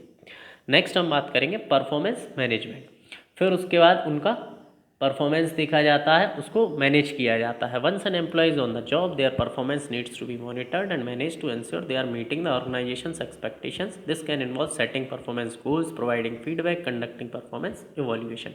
तो परफॉर्मेंस मैनेजमेंट हम पहले भी समझ चुके हैं क्या होता है, कि उसमें हमको प्रॉपर इवेल्युएट करना है अपने एम्प्लॉयज़ को। जो भी हमने काम दिया है उनको मॉनिटर करना है, क्या वो सही कर रहे हैं या नहीं कर रहे हैं, क्या वो ऑब्जेक्टिव को विद इन टाइम में अचीव कर पा रहे हैं या नहीं कर पा रहे हैं, फीडबैक लेना है और इवेल्युएट टाइम टू टाइम करना है, दैट इज़ परफॉर्मेंस मैनेजमेंट। तो this is all about staffing. Now, what is the summary of staffing? Effective staffing is critical to the success of an organization. By hiring the right people and providing them with the necessary training and development, organization can create a motivated and productive workforce. However, it is important to recognize that staffing is an ongoing process that requires continuous monitoring and adjustment to changing circumstances. तो effective staffing में हमको क्या देखना है, एक proper job identify करनी है, कौन सी जॉब देनी है, प्रॉपर राइट पीपल को हायर करना है for the right job and give them right training to achieve our goal effectively. Okay, so this is about effective staffing. Now come to the sixth chapter, which is controlling. अब हम जब कोई किसी management में controlling बहुत ज़्यादा important role play करता है, तो कैसे करता है इसको हम समझेंगे इस चैप्टर में कि कंट्रोलिंग किस तरीके से। कंट्रोलिंग बेसिकली मीन्स मॉनिटर और evaluate the performance of our organisation and employees. क्या वो ऑब्जेक्टिव सही तरीके से हासिल कर पा रहे हैं या नहीं, या फिर काम हमारा सही चल रहा है नहीं। It is the process of measuring actual performance against plan performance, identifying any deviations and taking corrective actions as needed. तो ये एक तरह का प्रोसेस है जिसमें हम क्या चेक करते हैं कि क्या हमने जो प्लान बनाया है वो प्लान काम कर रहा है या नहीं कर रहा है, और अगर नहीं कर रहा है तो उसमें क्या लूप होल्स आए हैं, क्या उसमें प्रॉब्लम्स हैं, और हम अब क्या उसमें करेक्ट एक्शन ले सकते हैं। तो कंट्रोलिंग बहुत नेसेसरी है। इसमें हम देखेंगे क्या क्या टिपिकली प्रोसेस इन्वॉल्व्स हैं कंट्रोलिंग में। एक सेटिंग स्टैंडर्ड्स, हमने अपना स्टैंडर्ड सेट कर दिया है। इसके लिए the first step is to establish standard of performance that are consistent with the organisation's goals and objective. This can involve setting targets, benchmark और अदर परफॉर्मेंस इंडिकेटर्स। जैसा कि कई ऑर्गेनाइजेशन में होता है कि टारगेट फिक्स कर देते हैं कि आपको 30 दिन के अंदर ये इतना प्रोडक्ट सप्लाई करना है, या फिर कि आपको 30 दिन के अंदर इतना प्रोडक्ट मैन्युफैक्चर करना है। तो हमने स्टैंडर्ड सेट कर दिए हैं, ठीक है। जैसे हमारी गवर्नमेंट है तो गवर्नमेंट क्या करती है, नीति आयोग प्लान आता है, या फिर पहले प्लानिंग कमीशन था, तो एक इस तरीके से प्लान बनाते हैं कि हम इतना जीडीपी अचीव कर लेंगे या इतनी ग्रोथ नेक्स्ट ईयर में कर लेंगे, और उसके बाद फिर उसकी कंट्रोलिंग होती है, मॉनिटरिंग होती है कि क्या इतना जीडीपी हमने अचीव किया या इतनी ग्रोथ हुई, और अगर नहीं हुई तो फिर उस पर करेक्टिव एक्शन लिए जाते हैं। तो ये स्टैंडर्ड को हम सेट करते हैं, ठीक है। इसके बाद फिर परफॉर्मेंस को मेज़र करना। Once the standard have been established it is necessary to measure actual performance against those standard. This can involve gathering data and conducting survey और using other method to assess performance. किस तरीके से हम क्या करेंगे, performance को measure करेंगे। देखा होगा कि हमारे मोबाइल में अलग अलग ऐप होते हैं, तो उन ऐप में हम देखते हैं कि उनमें रेटिंग के लिए लास्ट में पूछते हैं वो कि 5 स्टार, 4 स्टार, 3 स्टार। तो ये एक एग्जाम्पल है मेजरिंग परफॉर्मेंस का, कि इस तरीके से भी हम किसी भी और कोई भी ऑर्गेनाइजेशन अपनी परफॉर्मेंस को मेज़र करता है, या फिर डाटा कलेक्ट करता है। जैसे कि सर्वे आते हैं यूट्यूब पे, जब हम वीडियो देखते हैं तो उसमें सर्वे पूछने लगता है, तो कई बार लोग स्किप कर देते हैं, कई बार उस पर अपना जो भी उनका खुद का डिसीज़न है वो बता देते हैं। तो ये अलग अलग मेथड होते हैं जिसमें हम क्या करते हैं, परफॉर्मेंस को मेज़र करते हैं। Now comparing performance to standard. अब जब हमने परफॉर्मेंस को मेज़र कर लिया है तो उसके स्टैंडर्ड से कंपेयर करेंगे जो हमने सेट किया था, ठीक। जो भी हमने स्टैंडर्ड सेट किया था उससे कंपेयर करेंगे कि क्या वो वाकई में हम अचीव कर पा रहे हैं या नहीं कर पा रहे हैं, ठीक है। The next step is to compare actual performance to the established standards. This help to identify any deviation और एरियाज ऑफ कंसर्न, ठीक है। तो अब हम एनालाइजिंग डेविएशंस, फिर उसमें जो डेविएशन आए हैं उनको एनालाइज करेंगे कि हमने कंपेयर कर लिया, कंपेयर में हमें पाया गया कि उसमें कुछ ना कुछ मिस्टेक्स हैं। अगर प्रॉपर इफेक्टिव वे में परफॉर्मेंस नहीं आ रहा है ऑर्गेनाइजेशन में, या फिर प्रॉपर चीज़ें प्रोड्यूस नहीं हो रही हैं, या प्रॉपर सप्लाई नहीं हो रही है, या प्रॉपर डिमांड नहीं हो रही है, या मार्केट में कुछ फ्लक्चुएशंस आ रहे हैं, तो ऐसे में हमने उसको एनालाइज़ किया। एनालाइज करना बहुत इंपॉर्टेंट है। जब तक आप अपनी गलतियों को नहीं जानेंगे तब तक आप सुधार नहीं कर पाएंगे, तो गलतियों को जानना बहुत ज़रूरी है। Once deviation have been identified it is necessary to analyse them to determine the causes and to develop corrective action. फिर उसके बाद हम एक करेक्टिव एक्शन लेते हैं कि किस तरीके से उसको हम सुधार सकते हैं। तो ये हमारा क्या हो गया, कंट्रोलिंग हो गई। कंट्रोलिंग, इफेक्टिव कंट्रोलिंग के लिए क्या ज़रूरी है किसी एक डिपार्टमेंट के लिए, इसकी समरी क्या है? Effective controlling is critical to the success of an organisation. It helps to ensure that resources are used efficiently, goals are achieved and risks are minimized. However, it is important to recognize that controlling is an ongoing process that requires continuous monitoring and adjustment to changing circumstances. तो effective controlling में क्या क्या important है इसमें, ये ज़रूरी है कि हम अपने स्टैंडर्ड को सेट करें, उसके बाद अपनी रिस्क कम से कम हो और प्रॉपर रिसोर्सेस यूज़ हो सकें। जो भी हमने गोल किया है, गोल सेट किया है, उसको अचीव करने में, और फिर अगर कुछ उनमें डेविएशन आ रहा है या कुछ कमी आ रही है तो उसको हम प्रॉपर सुधार कर सकें। That is controlling. नेक्स्ट हम बात करेंगे, अगला हमारा चैप्टर है directing. Directing chapter 7th chapter है मैनेजमेंट का। अभी तक हमने 6 चैप्टर इसके कंप्लीट कर लिए हैं। मैनेजमेंट क्या होता है, ऑर्गेनाइजेशन क्या होता है, स्टाफिंग क्या होती है, कंट्रोलिंग क्या होता है, प्रिंसिपल्स क्या होते हैं मैनेजमेंट के। अब हम डायरेक्टिंग की बात करेंगे। डायरेक्टिंग क्या है और डायरेक्टिंग किस तरीके से की जाती है किसी भी ऑर्गेनाइजेशन में। It includes management that involves leading, motivating, communicating with employees to achieve organizational goals. It is a process of guiding and supervising employees to perform their job roles effectively and efficiently. तो directing में क्या आता है, जैसे कि किसी movie का director होता है, उसका काम क्या होता है? पूरा चीज़ों को डायरेक्ट करना। उसके अंडर में जो एक्टर्स हैं, जो लीड एक्टर हैं या जो असिस्टेंट एक्टर हैं या जो अलग अलग रोल प्ले कर रहे हैं, जितने भी उनके साथ ऑर्गेनाइजेशन में वर्कर्स हैं, उन सब के साथ प्रॉपर लीड करें, उनको मोटिवेट करें, उनके साथ कम्युनिकेट करें, और जो भी उसका अचीव करना है गोल, जैसे मूवी कंप्लीट करनी है तो जब तक उसका लास्ट में मूवी का लॉन्च नहीं हो जाती और उस मूवी के बाद उसके ज़्यादातर व्यूअर्स नहीं बढ़ जाते, उसकी टीआरपी नहीं बढ़ जाती, तब तक वो डायरेक्ट करता रहा। It is the process of guiding and supervising employees to perform their jobs roles effectively and efficiently. तो ये डायरेक्टर का काम होता है कि वो सुपरवाइज करे एम्प्लॉय को और उनके जॉब्स को इफेक्टिवली। इसमें क्या क्या चीज़ें इंपॉर्टेंट हैं तो ये हम ऊपर देखेंगे, क्योंकि पेपर में जो भी है इतना ही आता है, और यदि हम इतना लिख देते हैं, 4 पॉइंट्स भी लिख देते हैं तो भी मस्ट है, कंप्लीट है। तो इसमें क्या क्या है हमारा, प्रोवाइडिंग लीडरशिप। ठीक, तो प्रोवाइडिंग लीडरशिप में क्या आ जाएगा, first step in directing to provide leadership that inspire and motivate employees. क्या क्या होता है इसमें, इंस्पायर करना और मोटिवेट करना एम्प्लॉयज़ को। एक अच्छा डायरेक्टर वही होगा जो अपने एम्प्लॉयज़ को हमेशा खुश रखेगा और उनको एंकरेज करेगा। ऐसा नहीं कि उनको बात बात पे ताने मारना या फिर कि उनको परेशान करना जिसे कहते हैं, तो वो होगा तो फिर प्रॉपर अचीव नहीं हो पाएगा गोल उनका। तो डायरेक्टिंग में क्या क्या इंपॉर्टेंट है, providing leadership, proper leadership provide करना ताकि ऑर्गेनाइजेशन का एनवायरनमेंट पॉजिटिव रहे, और सुपरवाइजिंग और गाइडेंस प्रॉपर तरीके से हो। और डायरेक्टिंग में नेक्स्ट काम क्या होगा, कम्युनिकेटिंग। प्रॉपर कम्युनिकेशन चैनल आपको बना के रखना है अपने एम्प्लॉयज़ से, चाहे लो से लो लेवल का भी एम्प्लॉय हो, छोटे से छोटे पद का हो, चाहे आपके ऑफिस का प्यून ही क्यों ना हो, तो आपको उससे कम्युनिकेशन प्रॉपर बना के रखना है। It is an essential aspect of directing. Managers need to effectively communicate with employees to ensure that they understand their job roles, performance expectation and organization's goals. तो आपको हमेशा उसको प्रेज़ करना है, हमेशा उसको थैंक्स बोलना है, कोई भी आपका एम्प्लॉयर्स है, कि आपका काम बेहतर है और आप बहुत अच्छा कर रहे हैं। इससे एक मोटिवेशन मिलता है उनको और उनको एक सेल्फ एनकरेज मिलता है जो आपके एम्प्लॉयर्स हैं। तो एक डायरेक्टर या जो भी डायरेक्ट कर रहा है, एक लीडर का वर्क है कि वो कम्युनिकेशन बना के रखे। नेक्स्ट हम बात करेंगे मोटिवेट करके रखे। तो मोटिवेशन तो मैं पहले भी बता चुका हूँ, तो कि ये बहुत इम्पोर्टेंट है मोटिवेटिंग।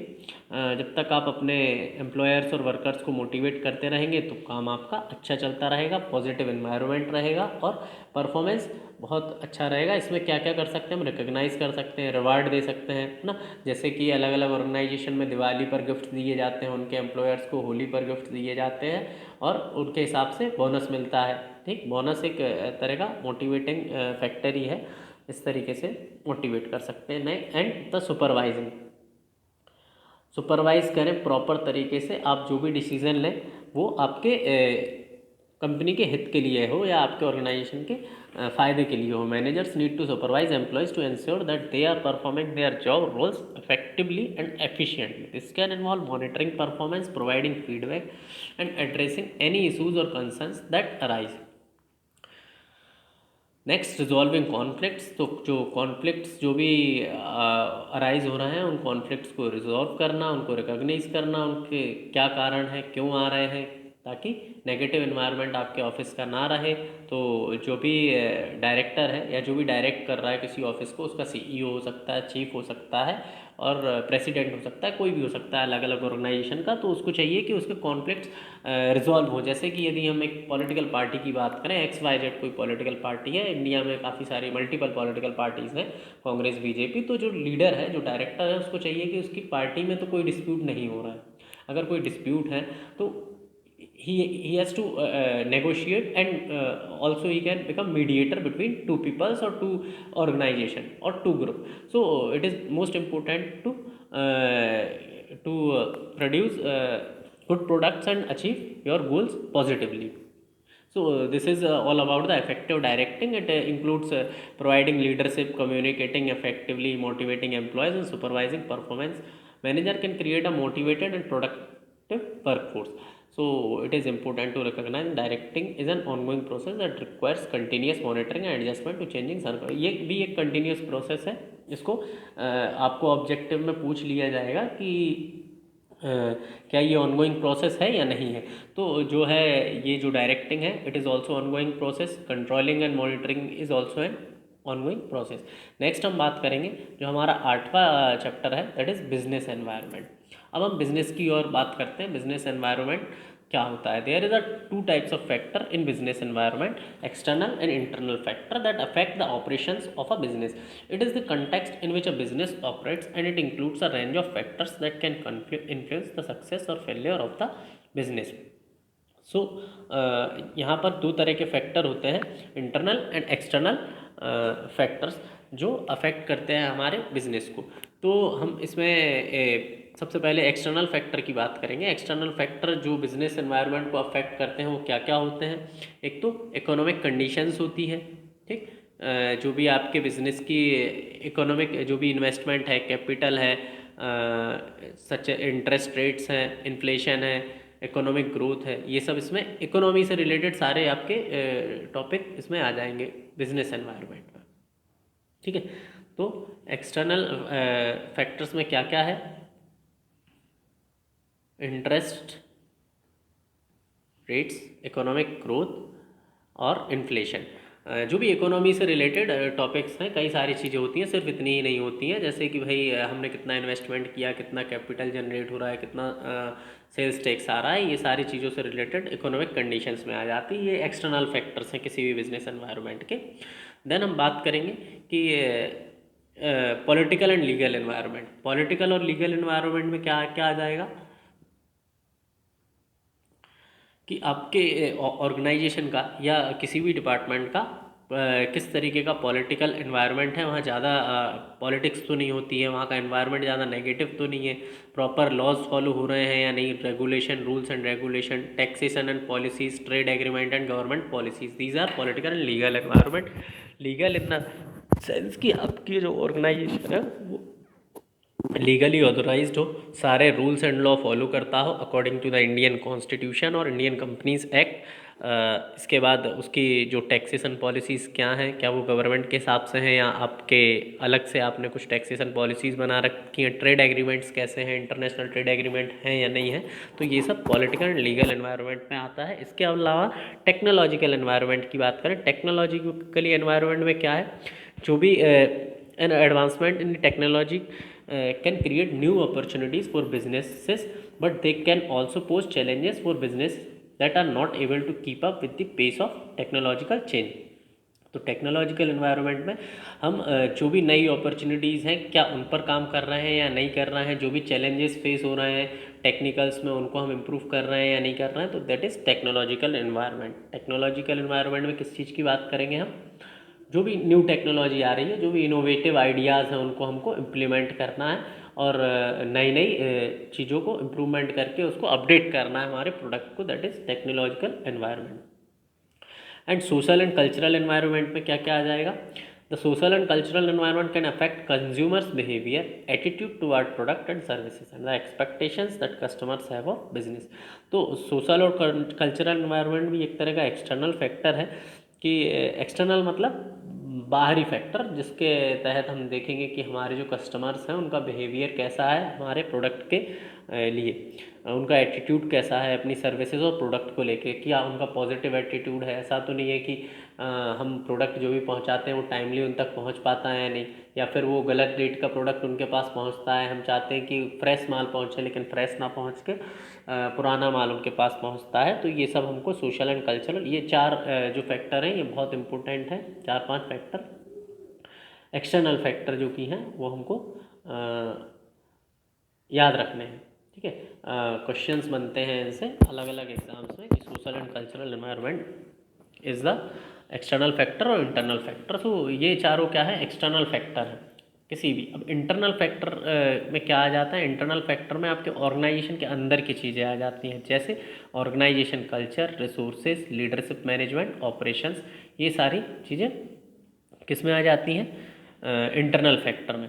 तो इंटरनल फैक्टर में क्या, जैसे ऑर्गेनाइजेशनल कल्चर, आपके ऑर्गेनाइजेशन का कल्चर कैसा है? The culture of the organisation can have a significant impact on its operations, including the way that employees work together, the values and beliefs of the organization and the overall tone of the workplace। तो organisational culture में हम क्या क्या बात करेंगे कि जो भी हम ऑपरेशन है वो प्रॉपरली इम्पैक्ट हो रहा, उसका इम्पैक्ट पड़ रहा है या नहीं पड़ रहा है, जो एम्प्लॉयज़ हैं आपके वो एक साथ काम कर रहे हैं या नहीं कर रहे हैं, टीम वर्क है या नहीं है, उनकी वैल्यूज़ और बिलीफ्स क्या हैं, ये सारी चीज़ें हम ऑर्गेनाइजेशनल कल्चर में बात करेंगे। फिर सेकेंडली किसकी बात करें? रिसोर्सेज की। जो भी रिसोर्सेज हैं आपके ऑर्गेनाइजेशन के, आपके बिजनेस के, including financial, human, physical resources can have an impact on its ability to operate effectively. तो जैसे कि लेबर हो गया, मनी हो गया, मशीन हो गई, टेक्निकल मशीन हो गई, या फिर कि एडमिनिस्ट्रेटिव है आपका, वो प्रॉपर रिसोर्सेस यूज़ हो रहा है या नहीं हो रहा, अफेक्टिव उनकी परफॉर्मेंस है या नहीं, तो that is resources. Now leadership and management. इसके बाद हम लीडरशिप एंड मैनेजमेंट की बात करते हैं कि प्रॉपर लीडरशिप का काम हो रहा है या नहीं है। लीडरशिप का मतलब हम पहले भी पढ़ चुके हैं, it can manage all the business work in a efficient way to achieve goal. और ये हमको चेक करना है कि इफेक्टिव लीडरशिप और management can help to create a positive work environment, motivate employees and improve performance. तो इतना हमको ज़्यादा डीप में भी नहीं पढ़ने की ज़रूरत है, हमको सिर्फ ये जानना है कि क्या क्या उसके टाइप्स हैं। तो इंटरनल फैक्टर में क्या है? एक तो ऑर्गेनाइजेशन का कल्चर, मतलब हम ऑफिस के अंदर की बात कर रहे हैं जो भी है। अभी तक एक्सटर्नल फैक्टर में जो भी ऑफिस के बाहर था, जैसे कस्टमर से रिलेटेड चीज़ें थी, वो ऑफिस का बंदा नहीं है लेकिन वो कंज्यूमर है, तो उसको देखना है। उसके बाद हमारे जो rules and law proper government के अकॉर्डिंग फॉलो हो रहे हैं नहीं, टैक्स, ट्रेड, ये सब चीज़ें।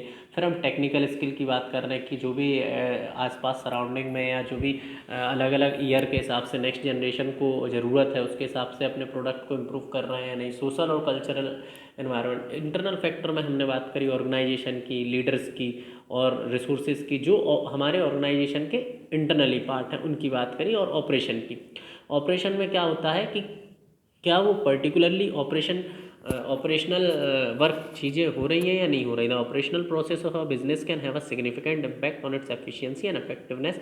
This includes factors such as production processes, supply chain management and inventory management. तो ये क्या है? ऑपरेशन के बारे में। नेक्स्ट, इसकी समरी क्या होगी? Understanding the business environment is important for business as it help them to identify opportunity and threats and to develop strategies to respond to these factors by monitoring and adapting to changes in the business environment. Businesses can improve their chances of success and remain competitive in their industry। तो business environment में हमने क्या समझा? यही समझा कि किस तरीके से हम जो भी अपॉर्चुनिटीज़ हैं, थ्रेट्स हैं, स्ट्रेंथ, वीकनेस है, वो सारी चीज़ें चेक करेंगे by using internal external factors. उन फैक्टर्स को देख के हम चेक करेंगे कि हमारा जो भी डिपार्टमेंट है वो प्रॉपर वर्क कर रहा है या नहीं कर रहा, और उसमें यदि जो भी रिजॉल्व करेंगे, यदि कोई प्रॉब्लम आ रही है, कोई डेविएशन आते हैं, तो उसको चलाने के लिए, ताकि हमारी जो इंडस्ट्री है वो कॉम्पिटिटिव ग्रोथ करे। तो ये हमारा 8th टॉपिक कंप्लीट हो जाता है, बिजनेस एनवायरनमेंट। अब हम बात करेंगे business ethics and social responsibility. This is our 9th topic, business ethics and social responsibility. तो business ethics and social responsibilities का मीनिंग क्या होगा? Business ethics and social responsibilities are important aspect of management.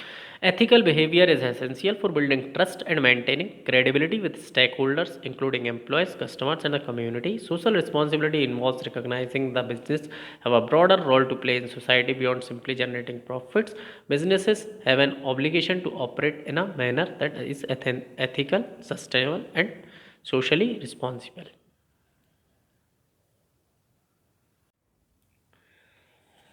तो business ethics and social responsibility में जो है ethical behaviour most important है। Ethical behaviour मतलब कि आपकी मॉरल वैल्यूज़, आप कुछ भी प्रोडक्शन कर रहे हैं, आपका ऑर्गेनाइजेशन का गोल कितना ही बड़ा क्यों ना हो, लेकिन आपको एथिकल वे में प्रोड्यूस करना है, एथिकल वे में मैनेजमेंट करना है। इस तरीके से ethical behaviour is essential for building trust and maintaining credibility with stakeholder, employees, customer and community.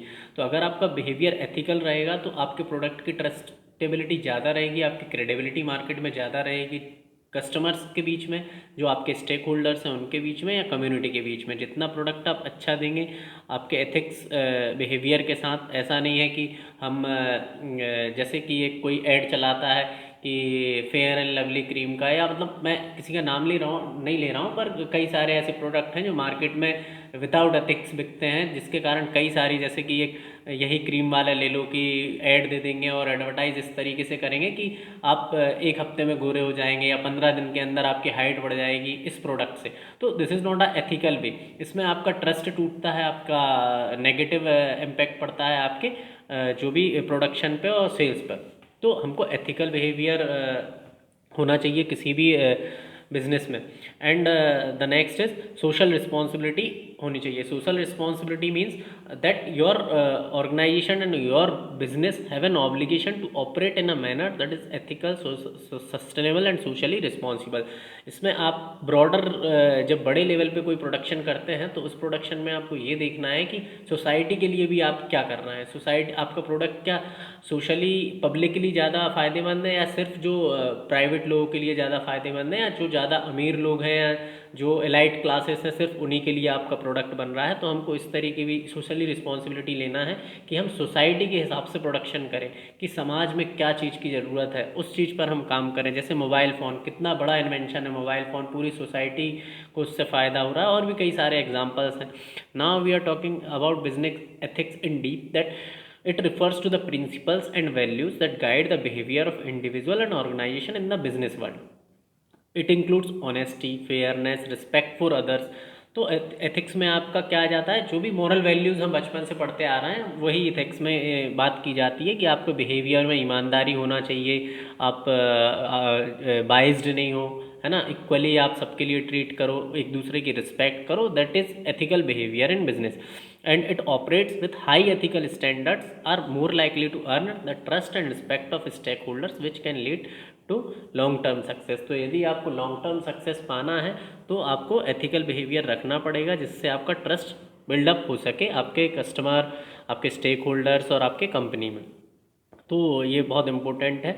Success के लिए आपको फेयरनेस होनी चाहिए, quality, honesty and team spirit. ऐसा नहीं कि हम खुद के फ़ायदे के लिए किसी दूसरे का नुकसान कर दें, that is not an ethical behaviour. And social responsibility refers to the idea that businesses have a broader responsibility to society beyond simply making profit. सिर्फ फ़ायदा नहीं देखना चाहिए किसी भी बिजनेस में। अगर आप सिर्फ प्रॉफिट प्रॉफिट प्रॉफिट पर काम करते हैं तो वो फिर एक टाइम बाद बिजनेस आपका डाउनवर्ड जाने लगता है। लेकिन यदि आप सोशल कॉज के लिए काम कर रहे हैं, अपने जो भी फंक्शन है, जो भी टास्क हैं, वो सस्टेनेबल डेवलपमेंट कर रहे हैं, मतलब सोसाइटी को देख के आप पॉल्यूशन कम कर रहे हैं, आप प्रोडक्शन इस तरीके से कर रहे हैं कि ज़्यादा नुकसान ना हो एनवायरनमेंट को और सोशली बेनिफिशियल भी हो, तो that is social responsibility.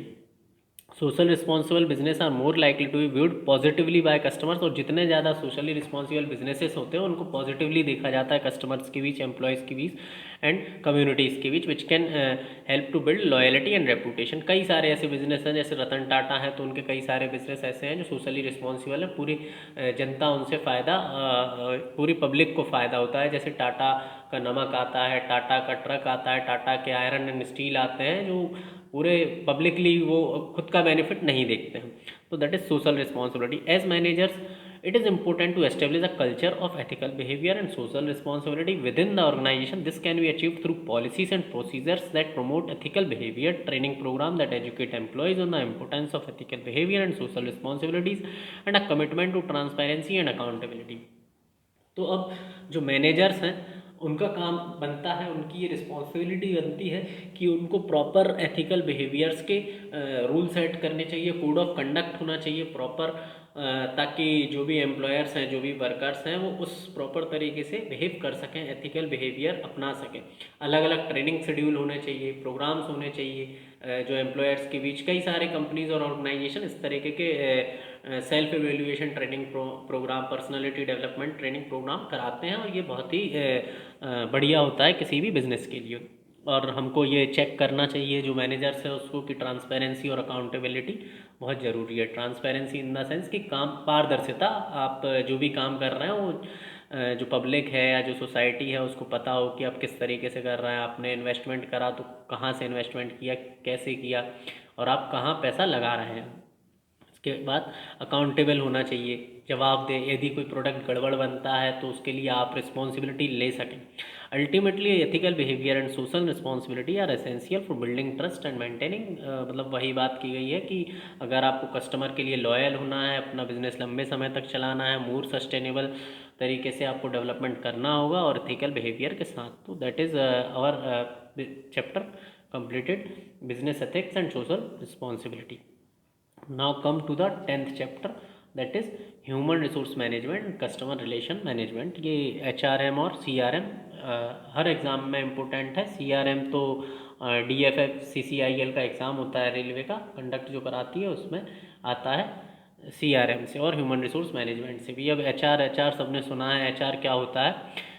It's an organization which is responsible for managing employees, ensuring that they are productive and engaged in their work. CRM on the other hand is responsible for managing relationship with customers to improve customer satisfaction and loyalty. तो human resource management और CRM दोनों में फ़र्क है। दोनों में क्या फ़र्क है? जो ह्यूमन रिसोर्स मैनेजमेंट है, HR डिपार्टमेंट किसी भी ऑर्गेनाइजेशन में होता है, वो ये देखता है कि उनके जो एम्प्लॉयर्स हैं, वर्कर्स हैं, वो प्रॉपर तरीके से काम कर रहे हैं या नहीं कर रहे हैं, प्रोडक्टिव तरीके से काम कर रहे हैं या नहीं। और उनका और भी काम होता है, जैसे रिक्रूटमेंट करना, उनकी सैलरी देना, और उनकी रेटिंग चेक करना, उनकी फीडबैक लेना। ये सारी चीज़ें ह्यूमन रिसोर्स मैनेजमेंट की होती हैं। उसके ऑपोजिट में कस्टमर रिलेशन मैनेजमेंट, जैसा कि कस्टमर के बारे में देखा हुआ है, तो कस्टमर और उनका जो ऑर्गेनाइजेशन है उसके बीच में रिलेशन कैसा चल रहा है, क्या कस्टमर सेटिस्फाई है, क्या कस्टमर आपके प्रति लॉयल है।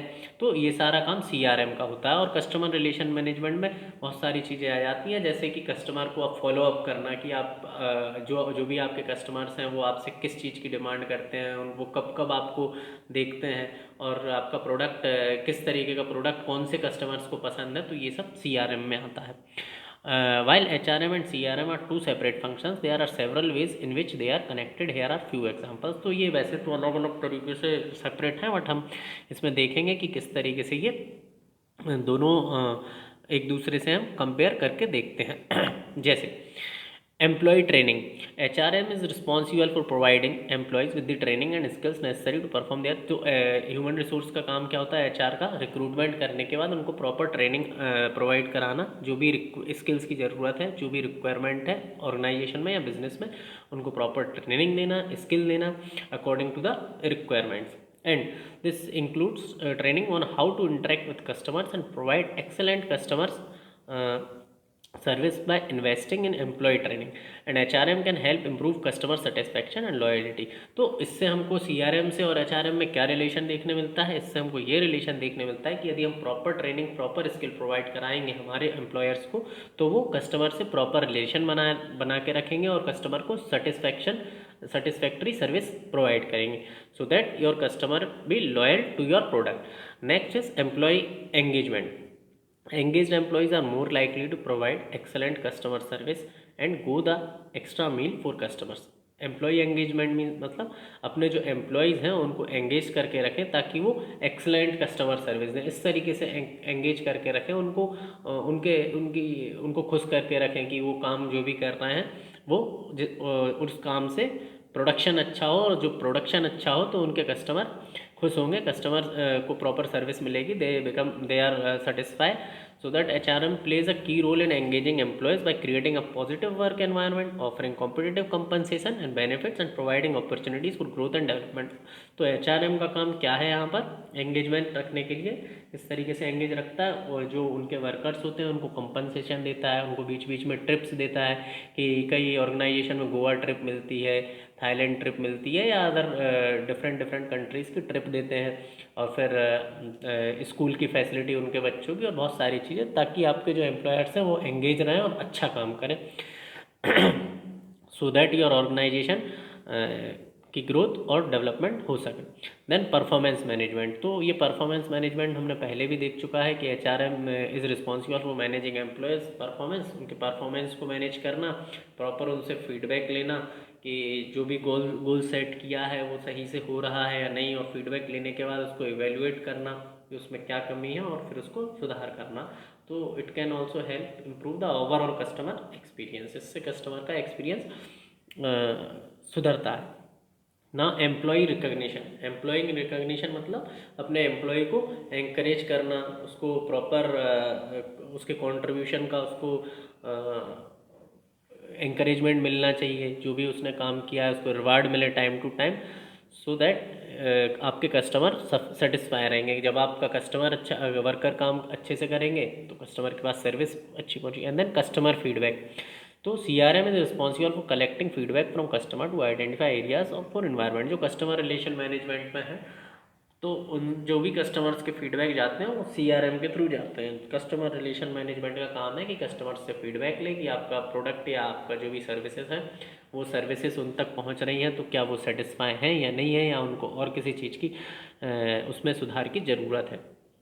And this feedback can be used by HRM। इसके बाद जब फीडबैक आ गया उसके बाद HRM ह्यूमन रिसोर्स मैनेजमेंट का काम होता है कि वो अपने एम्प्लॉय ट्रेनिंग को और इम्प्रूव करे, उनको एंगेज करके रखे। Performance manager by working together HRM and CRM can help together to create a culture of customer service excellence and improve the overall customer experience.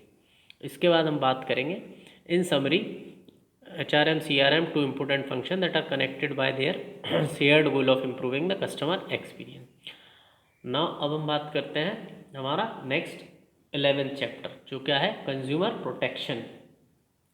Consumer protection हम सब जानते हैं कि जागो ग्राहक जागो, एक जागो ग्राहक जागो सरकार की मुहिम है, वो चलती है कि कंज्यूमर, जो भी कंज्यूमर है, जो उपभोक्ता है, जो कंज्यूम कर रहा है हमारे प्रोडक्ट्स, उनको प्रॉपर तरीके से उनका प्रोटेक्शन रहे। प्रोटेक्शन इन द सेंस कि अगर कोई प्रोडक्ट उनने ली या कोई सर्विस ली तो क्या वो लीगली सही है, या फिर उनके साथ यदि कभी छल या धोखा होता है, कोई कंपनी या कोई ऑर्गेनाइजेशन कभी ऐसा करता है तो उनकी प्रोटेक्शन के लिए क्या नियम कानून है, क्या कुछ है कि वो कर सकते हैं। जैसे कि अगर कोई बाइक खरीदता है, नई बाइक, और उसमें कुछ गड़बड़ हो जाए तो उसके लिए क्या आती है, गारंटी वारंटी आती है। तो ये क्या है, एक कंज्यूमर प्रोटेक्शन का एग्जाम्पल है, ठीक है। इसी तरीके से हम अब कंज्यूमर प्रोटेक्शन को समझेंगे। It refers to the measures put in place by governments, consumer organisations and businesses to protect consumer from unfair, unethical और हार्मफुल बिजनेस प्रैक्टिसेस। तो इसमें अनफेयर, अनएथिकल और हार्मफुल बिजनेस प्रैक्टिसेस को प्रोटेक्ट किया जाता है। ये कौन देखता है? गवर्नमेंट देखती है। किसी भी कंज्यूमर ऑर्गेनाइजेशन और गवर्नमेंट के बीच एक टाइप होता है कि जैसे कि आप यदि किसी ऑर्गेनाइजेशन से कुछ परचेज करते हैं तो उसमें प्रॉपर एक्सपायरी डेट लिखी होती है, प्रॉपर मैन्युफैक्चरिंग डेट लिखी होती है, कितनी क्वांटिटी है, कितने ही नहीं। अगर आपको कोई प्रोडक्ट एक्सपायरी डेट के बाद मिलता है, आप मान लीजिए किसी मेडिकल पे गए हैं और आपने कोई टैबलेट खरीदी है या कोई इंजेक्शन लिया है और उसकी डेट निकल चुकी है, एक्सपायरी डेट, तो ये एक क्या है, अनफेयर प्रैक्टिस है और एक अनएथिकल प्रैक्टिस है, जिससे क्या होगा कि नुकसान हो सकता है, किसी की जान भी जा सकती है। तो ऐसे में कंज्यूमर्स को चाहिए कि उनके लिए क्या प्रोटेक्शन है, क्या कुछ वो कर सकते हैं। तो इसके लिए अलग अलग गवर्नमेंट ऑफिसेस सेट किए गए हैं, अलग अलग डिपार्टमेंट्स चल रहे हैं जो इस पर काम करते हैं, और हर बिजनेस ऑर्गेनाइजेशन में ये चीज़ इम्पोर्टेंट। तो देखेंगे किस तरीके से consumer protection law and regulation very by country but they generally conclude the following provisions. तो क्या क्या होते हैं, एक कोपरा एक्ट है, कंज्यूमर प्रोटेक्शन राइट एक्ट, जो एनसीईआरटी की बुक में दिया हुआ है। उस एक्ट के तहत आप केस फाइल कर सकते हैं यदि कभी आपके साथ इस तरीके का हुआ हो तो, या आप कंज्यूमर प्रोटेक्शन के टाइप्स हैं वो पूछ सकता है एग्जाम में। तो कंज्यूमर राइट्स, सबसे पहले कंज्यूमर्स के क्या राइट्स हैं, these are the fundamental rights that consumer are entitled to when purchase goods and services. They include the right to safety, right to be informed, right to choose and right to be heard. तो ये 4 type के rights हैं जो consumer के पास होते हैं। क्या क्या, एक तो राइट टू सेफ्टी, यदि वो कुछ भी खरीद रहा है तो वो सेफ है या नहीं, है ना, कोई ऐसा प्रोडक्ट तो नहीं है कि जैसे बच्चों के बिस्किट खरीद रहे हैं तो वो उस पर राइट टू सेफ्टी का साइन है या नहीं है। और राइट टू इन्फॉर्म्ड, आपको इन्फॉर्म करना है ना, कोई भी प्रोडक्ट मार्केट में आता है तो बगैर इन्फॉर्मेशन के नहीं आता, उस पर सारे इंग्रेडिएंट्स लिखे होते हैं, ठीक है। यदि आप बिस्किट्स लेते हैं, मसाले लेते हैं, तो उस पर इंग्रेडिएंट्स लिखे होते हैं। क्यों वो लिखे आते हैं इंग्रेडिएंट्स, इसीलिए लिखे आते हैं ताकि आपको उसकी इन्फॉर्मेशन पता चल सके। तो ये अधिकार है। देन राइट टू चूज, आपका अधिकार है आपको कौन सा प्रोडक्ट लेना है कौन सा नहीं, आप पर कोई थोप नहीं सकता है, तो ये भी एक कंज्यूमर का राइट है। And the last is right to be heard, आपको सुनने का भी अधिकार है। जो भी चीज़ें हैं आप पूछ सकते हैं दुकान वाले से, या फिर कि किसी ऑर्गेनाइजेशन में यदि आप टिकट लेने जा रहे हैं तो आप बाकायदा क्वेश्चन पूछ सकते हैं कि ये इतने रुपए का क्यों है, या फिर कि कोई भी एग्जांपल ले सकते हैं। तो ये कंज्यूमर्स के राइट्स होते हैं, right to safety, right to inform, right to choose and right to be heard. Then product and service standards, कुछ अपने अपने प्रोडक्ट और सर्विसेज के स्टैंडर्ड्स हैं जो गवर्नमेंट ने सेट किए हुए हैं, जो जिससे क्या इंश्योर होता है कि प्रोडक्ट सेफ है, रिलायबल है and meet certain quality standards. तो जैसे FSSAI एक गवर्नमेंट की संस्था है, food safety and security authority of India, उसका काम क्या है कि वो स्टैंडर्ड सेट करता है प्रोडक्ट्स का, कि ये सही है या नहीं, इसमें कुछ ज़्यादा मात्रा में गड़बड़ केमिकल्स तो नहीं है, ये सारी चीज़ें। तो प्रोडक्ट एंड सर्विस स्टैंडर्ड बहुत इंपॉर्टेंट है। Then advertising and marketing standards, businesses are required to be truthful in their advertising and marketing efforts and to not engage in deceptive or misleading practices। तो जो भी advertise करते हैं या marketing करते हैं वो एक प्रॉपर वे में हो, तरीके से हो, ऐसा ना हो कि झूठ फैला के प्रचार कर रहा हो, ये गलत है। ऐसे में कंज्यूमर्स का ट्रस्ट आप खो देते हैं। और तो एडवर्टाइजिंग और मार्केटिंग स्टैंडर्ड ज़रूरी है। जैसे कि मैंने अभी एक एग्जांपल दिया था कि यदि कोई प्रोडक्ट है कि वो बोल रहा है, वो दावा कर रहा है कि हम 15 दिन के अंदर हाइट बढ़ा देंगे या 15 दिन के अंदर मोटापा को पतला कर देंगे, तो ये गलत है ना, that is not a ethical way of advertising to increase your business. So this is also the violation of consumer rights. So business organization needed to improve their advertising and marketing standards. Then consumer complaint and dispute resolution, अब consumers की complaint आती हैं तो उनको resolute भी करना चाहिए किसी भी ऑर्गेनाइजेशन को। तो consumer complaint and dispute resolution में क्या होता है, जब कंज्यूमर फीडबैक देते हैं, कमेंट्स आते हैं अलग अलग, कि जैसे कोई ऐप इंस्टॉल किया है मैंने, जैसे कोई ऐप है, टेक्स्ट बुक का ऐप है जिसमें मॉक टेस्ट देते हैं, बार बार हैंग हो रहा है या फिर वो बफर कर रहा है या उसमें कई कमियां हैं, तो उसमें हम कमेंट करेंगे, तो दैट इज़ कंज्यूमर कंप्लेंट। उसके अलावा और भी हम कंप्लेंट कर सकते हैं, CM हेल्पलाइन हो गई या XYZ तरह की कंप्लेंट हम किसी भी ऑर्गेनाइजेशन में कर सकते हैं। रेलवे सर्विस नहीं मिल रही है, या फिर आपका एयरटेल का नेटवर्क ख़राब है, जियो का नेटवर्क ख़राब है, तो आप क्या करते हैं, कंप्लेंट करते हैं कॉल सेंटर पर, उनके जो उनका टोल फ्री नंबर होता है उस पर। उसके बाद फिर वो आपको एंश्योरिटी देते हैं कि हम आपकी जल्द से जल्द सुधार करेंगे इस चीज़ की। तो ये भी एक कंज्यूमर प्रोटेक्शन का टाइप है। Then consumer education, government and consumer organisation में provide education and information to help consumers make informed decision and protect themself from fraud, scams and other harmful business practices. अब consumer education में क्या आता है, जब भी किसी चीज़ का एडवर्टाइज होता है, मार्केटिंग होती है, तो उसमें नीचे लिखा आता है, जैसे सिगरेट बिकता है या गुटखे बिकते हैं या धूम्रपान के जो भी प्रोडक्ट बिकते हैं, तो उनमें नीचे क्या लिखा रहता है, smoking is injurious to your health. तो दैट इज़ कंज्यूमर एजुकेशन। अब वो बात अलग है कि वो बुक तब पढ़ नहीं रहा है या फिर कि वो छपरी टाइप का है, तो उसको कोई फ़र्क नहीं पड़ता है, वो खा पी सकता है कैसे भी। तो कंज्यूमर एजुकेशन सरकार का ये दायित्व है कि वो हर बार अपने कंज्यूमर्स को, कस्टमर्स को एजुकेट करे, अवेयर करे बाय यूजिंग अलग अलग मेथड्स। जैसे कि सचिन तेंदुलकर आते हैं, म्यूचुअल फंड्स का ऐड करते हैं, तो वो ऐड तो करते हैं म्यूचुअल फंड सही है, लेकिन लास्ट में वो ये भी बोलते हैं कि ये आप अपने जोखिम पर करें, इसमें आप अपनी रिस्पॉन्सिबिलिटी होगी इस तरीके से। इसी तरह से कि कई सारे प्रोडक्ट ऐसे आते हैं, तो वो लास्ट में बोलते हैं कि ये आपकी वो होगी, या फिर नीचे टीएनसी करके लिखा होता है, टर्म्स एंड कंडीशन। तो हमने कंज्यूमर प्रोटेक्शन में क्या क्या देखा। कंज्यूमर प्रोटेक्शन में कंज्यूमर्स के right to heard, right to inform, right to safety और राइट टू चूज़ होते हैं। प्रोडक्ट और सर्विसेज के स्टैंडर्ड्स होते हैं जो गवर्नमेंट और ऑर्गेनाइजेशन सेट करके रखते हैं कि प्रोडक्ट ऑथेंटिक हो, रिलायबल हो, ज़्यादा चलने वाला हो। एडवर्टाइजिंग और मार्केटिंग स्टैंडर्ड्स होते हैं कि कोई फर्जी एडवर्टाइज ना करे, गलत तरीके से ना कोई चीज़ बेचे। कंज्यूमर कंप्लेंट, डिस्प्यूट रिजोल्यूशन, तो ये सारी चीज़ें क्या है, कंज्यूमर प्रोटेक्शन है। इसकी समरी में लिखा हुआ, consumer protection is important for several reasons. It help to promote consumer confidence and trust in the marketplace. कंज्यूमर प्रोटेक्शन होने से क्या होता है कि कंज्यूमर का कॉन्फिडेंस आपके प्रोडक्ट के और सर्विसेज के लिए towards increase and also trust, which is essential for a healthy and thriving economy. It also help to protect vulnerable consumers such as the elderly or those with limited resources from being taken advantage of by unscrupulous businesses. Then businesses that prioritize consumer protection can benefit from improved customer loyalty, brand reputation and long-term success. By treating consumers fairly and ethical, businesses can build trust and establish themselves as reputable and trustworthy members of the community. तो जब आप consumer protection देंगे तो obviously consumer आपके product के लिए trustable रहेगा, loyal रहेगा और आपका डिपार्टमेंट भी सही चलेगा। इसके बाद हम बात करते हैं जो हमारा 12th टॉपिक है, that is financial markets and financial management. आज हम ये पूरा ख़त्म कर देंगे मैनेजमेंट। तो जितने भी लोग अगर इस वीडियो को देख रहे हों, तो अगर आपको वीडियो पसंद आ रहा हो या मेरा समझाया हुआ पसंद आ रहा हो, तो प्लीज़ चैनल को लाइक एंड सब्सक्राइब ज़रूर करें। ये सिर्फ एक प्रोसेस है, मैं भी एक स्टूडेंट ही हूँ। Now financial market and financial management. Financial markets and financial managements are two interrelated concepts that are essential for the functioning of businesses and the economy as a whole। तो financial market और financial management, अब हम थोड़ा finance की बात करेंगे, accounts, costing, ये सब चीज़ की बात करेंगे। ये दोनों आपस में इंटर रिलेटेड है।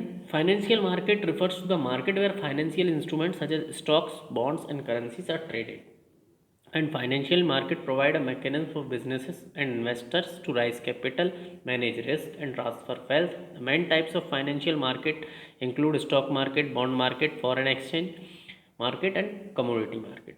तो फाइनेंशियल मार्केट में क्या क्या आता है ये हमको पता होना चाहिए। ब्रॉड नॉलेज फाइनेंशियल मार्केट से रिलेटेड होना चाहिए, इतना डीप में नहीं पूछते हैं। बाकी फाइनेंशियल मार्केट में जैसे जो स्टॉक्स होते हैं, बॉन्ड्स होते हैं, करेंसीज़ के बीच में ट्रेड होता है, तो ये सब चीज़ें फाइनेंशियल मार्केट में आती हैं। ये सब उसके इंस्ट्रूमेंट हैं फाइनेंशियल के।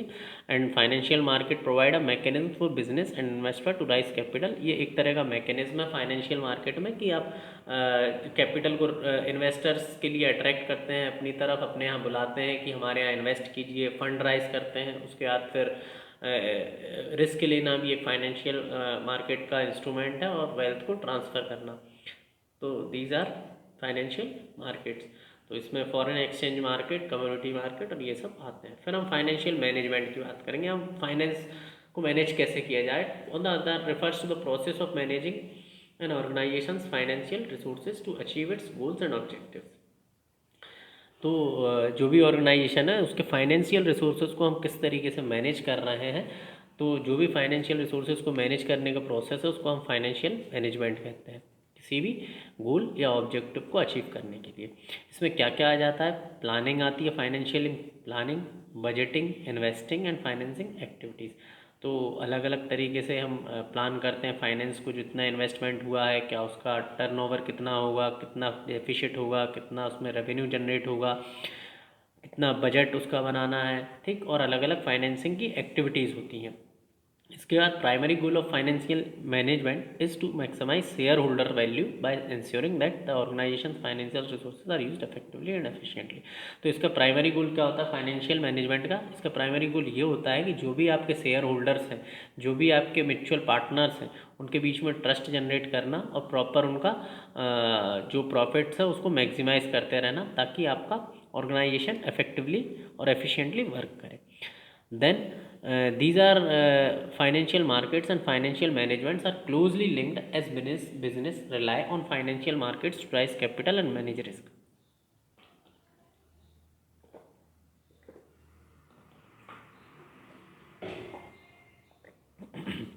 फाइनेंशियल मार्केट और फाइनेंशियल मैनेजमेंट क्या है? क्लोजली लिंक्ड हैं आपस में। पहले फाइनेंशियल मार्केट की बात होगी तो फिर फाइनेंशियल मैनेजमेंट की भी बात होगी। इसमें फाइनेंशियल मार्केट में हम क्या कर रहे हैं? कैपिटल राइज करना है, रिस्क मैनेज करना है, और इसके अलावा जो भी इन्वेस्टमेंट हो रहा है उसकी एक्सेस कैश मैनेज करना, ऑर्गेनाइजेशन को उसके पोर्टफोलियो को मैनेज करना एक्सरसाइज ऑर्गेनाइजेशन के, ये सारी चीज़ें फाइनेंशियल मार्केट में आ जाती हैं। Financial market also provide information to financial managers. जो भी फाइनेंशियल मैनेजर्स हैं उनको फाइनेंशियल मार्केट इंफॉर्मेशन प्रोवाइड करता है, जैसे कॉस्ट ऑफ कैपिटल, मार्केट में भी ट्रेंड क्या चल रहा है, या फिर किस तरीके से हमको फाइनेंशियल डिसीजन लेना है। जो मार्केट फाइनेंशियल मार्केट में कौन इन्वेस्ट करने के लिए रेडी है, कितने वेंचर्स हो रहे हैं, कितने इन्वेस्टमेंट समिट लग रहे हैं, तो अलग अलग चीज़ें हैं, ये फाइनेंशियल मार्केट में है। Effective financial management requires a deep understanding of financial markets as well as the ability to analyze financial data and make sound financial decisions. तो effective financial management के लिए क्या जरूरी है? फाइनेंशियल मार्केट की deep understanding, ठीक। आप finance को मैनेज तभी कर पाएंगे जब आप प्रॉपर फाइनेंस मार्केट को समझ पाएंगे। स्टॉक क्या होता है, ट्रेड क्या होता है, शेयर मार्केट क्या होता है, अप्स एंड डाउन्स क्या होते हैं, ये सारी चीज़ें हमको समझना है, तब हम इफेक्टिव फाइनेंशियल मैनेजमेंट के बारे में समझ पाएंगे। उसके बाद जो भी फाइनेंशियल डाटा है उसको एनालाइज करना आना चाहिए। And the financial manager must B skilled in financial analysis. जो फाइनेंशियल मैनेजर हैं उनको स्किल्ड होना चाहिए फाइनेंशियल एनालिसिस में। और फाइनेंशियल मैनेजर जो होते हैं, चार्टेड अकाउंटेंट वगैरह, ये सब बहुत टफ होता है इनके लिए, इनकी एजुकेशन बहुत टफ होती है। इसके लिए जो प्रोसेस होती है सिलेक्शन की वो बहुत ज़्यादा एग्ज़ाम्स होते हैं, 8-10 एग्ज़ाम होते हैं 2-3 सालों में, उनको क्वालिफाई करना पड़ता है, तब फाइनेंशियल मैनेजर बनते हैं। प्रॉपर उनको एनालिसिस करना आना चाहिए, फोरकास्टिंग आनी चाहिए, जो भी रिस्क है उसका मैनेज करना आना चाहिए। यदि ऐसा दिख रहा है कि अगले 2 साल में आपका बिजनेस डाउन होने वाला है या आप उसमें जाने वाले हो, घाटे में जाने वाले हो, तो किस तरीके से आप बिज़नेस को मैनेज करो और वापस आपका बिज़नेस उठ के खड़ा हो जाए। And they must stay up to date with the last financial market trends and regulations. और जो भी लेटेस्ट फाइनेंशियल मार्केट ट्रेंड चल रहा है उसको देखना है कि क्या क्या हम लेटेस्ट उसमें अप्लाई कर सकते हैं। इसकी समरी ये है, financial market and financial management are two essential concepts that are connected and critical for the success of businesses and economy as a whole. Financial markets provide a mechanism for raising capital and managing risks. So, while financial management ensures that an organization's financial resources are used effectively and efficiently to achieve its goals and objectives. तो basically financial market और financial management दोनों concept interconnected है। That is most important in management.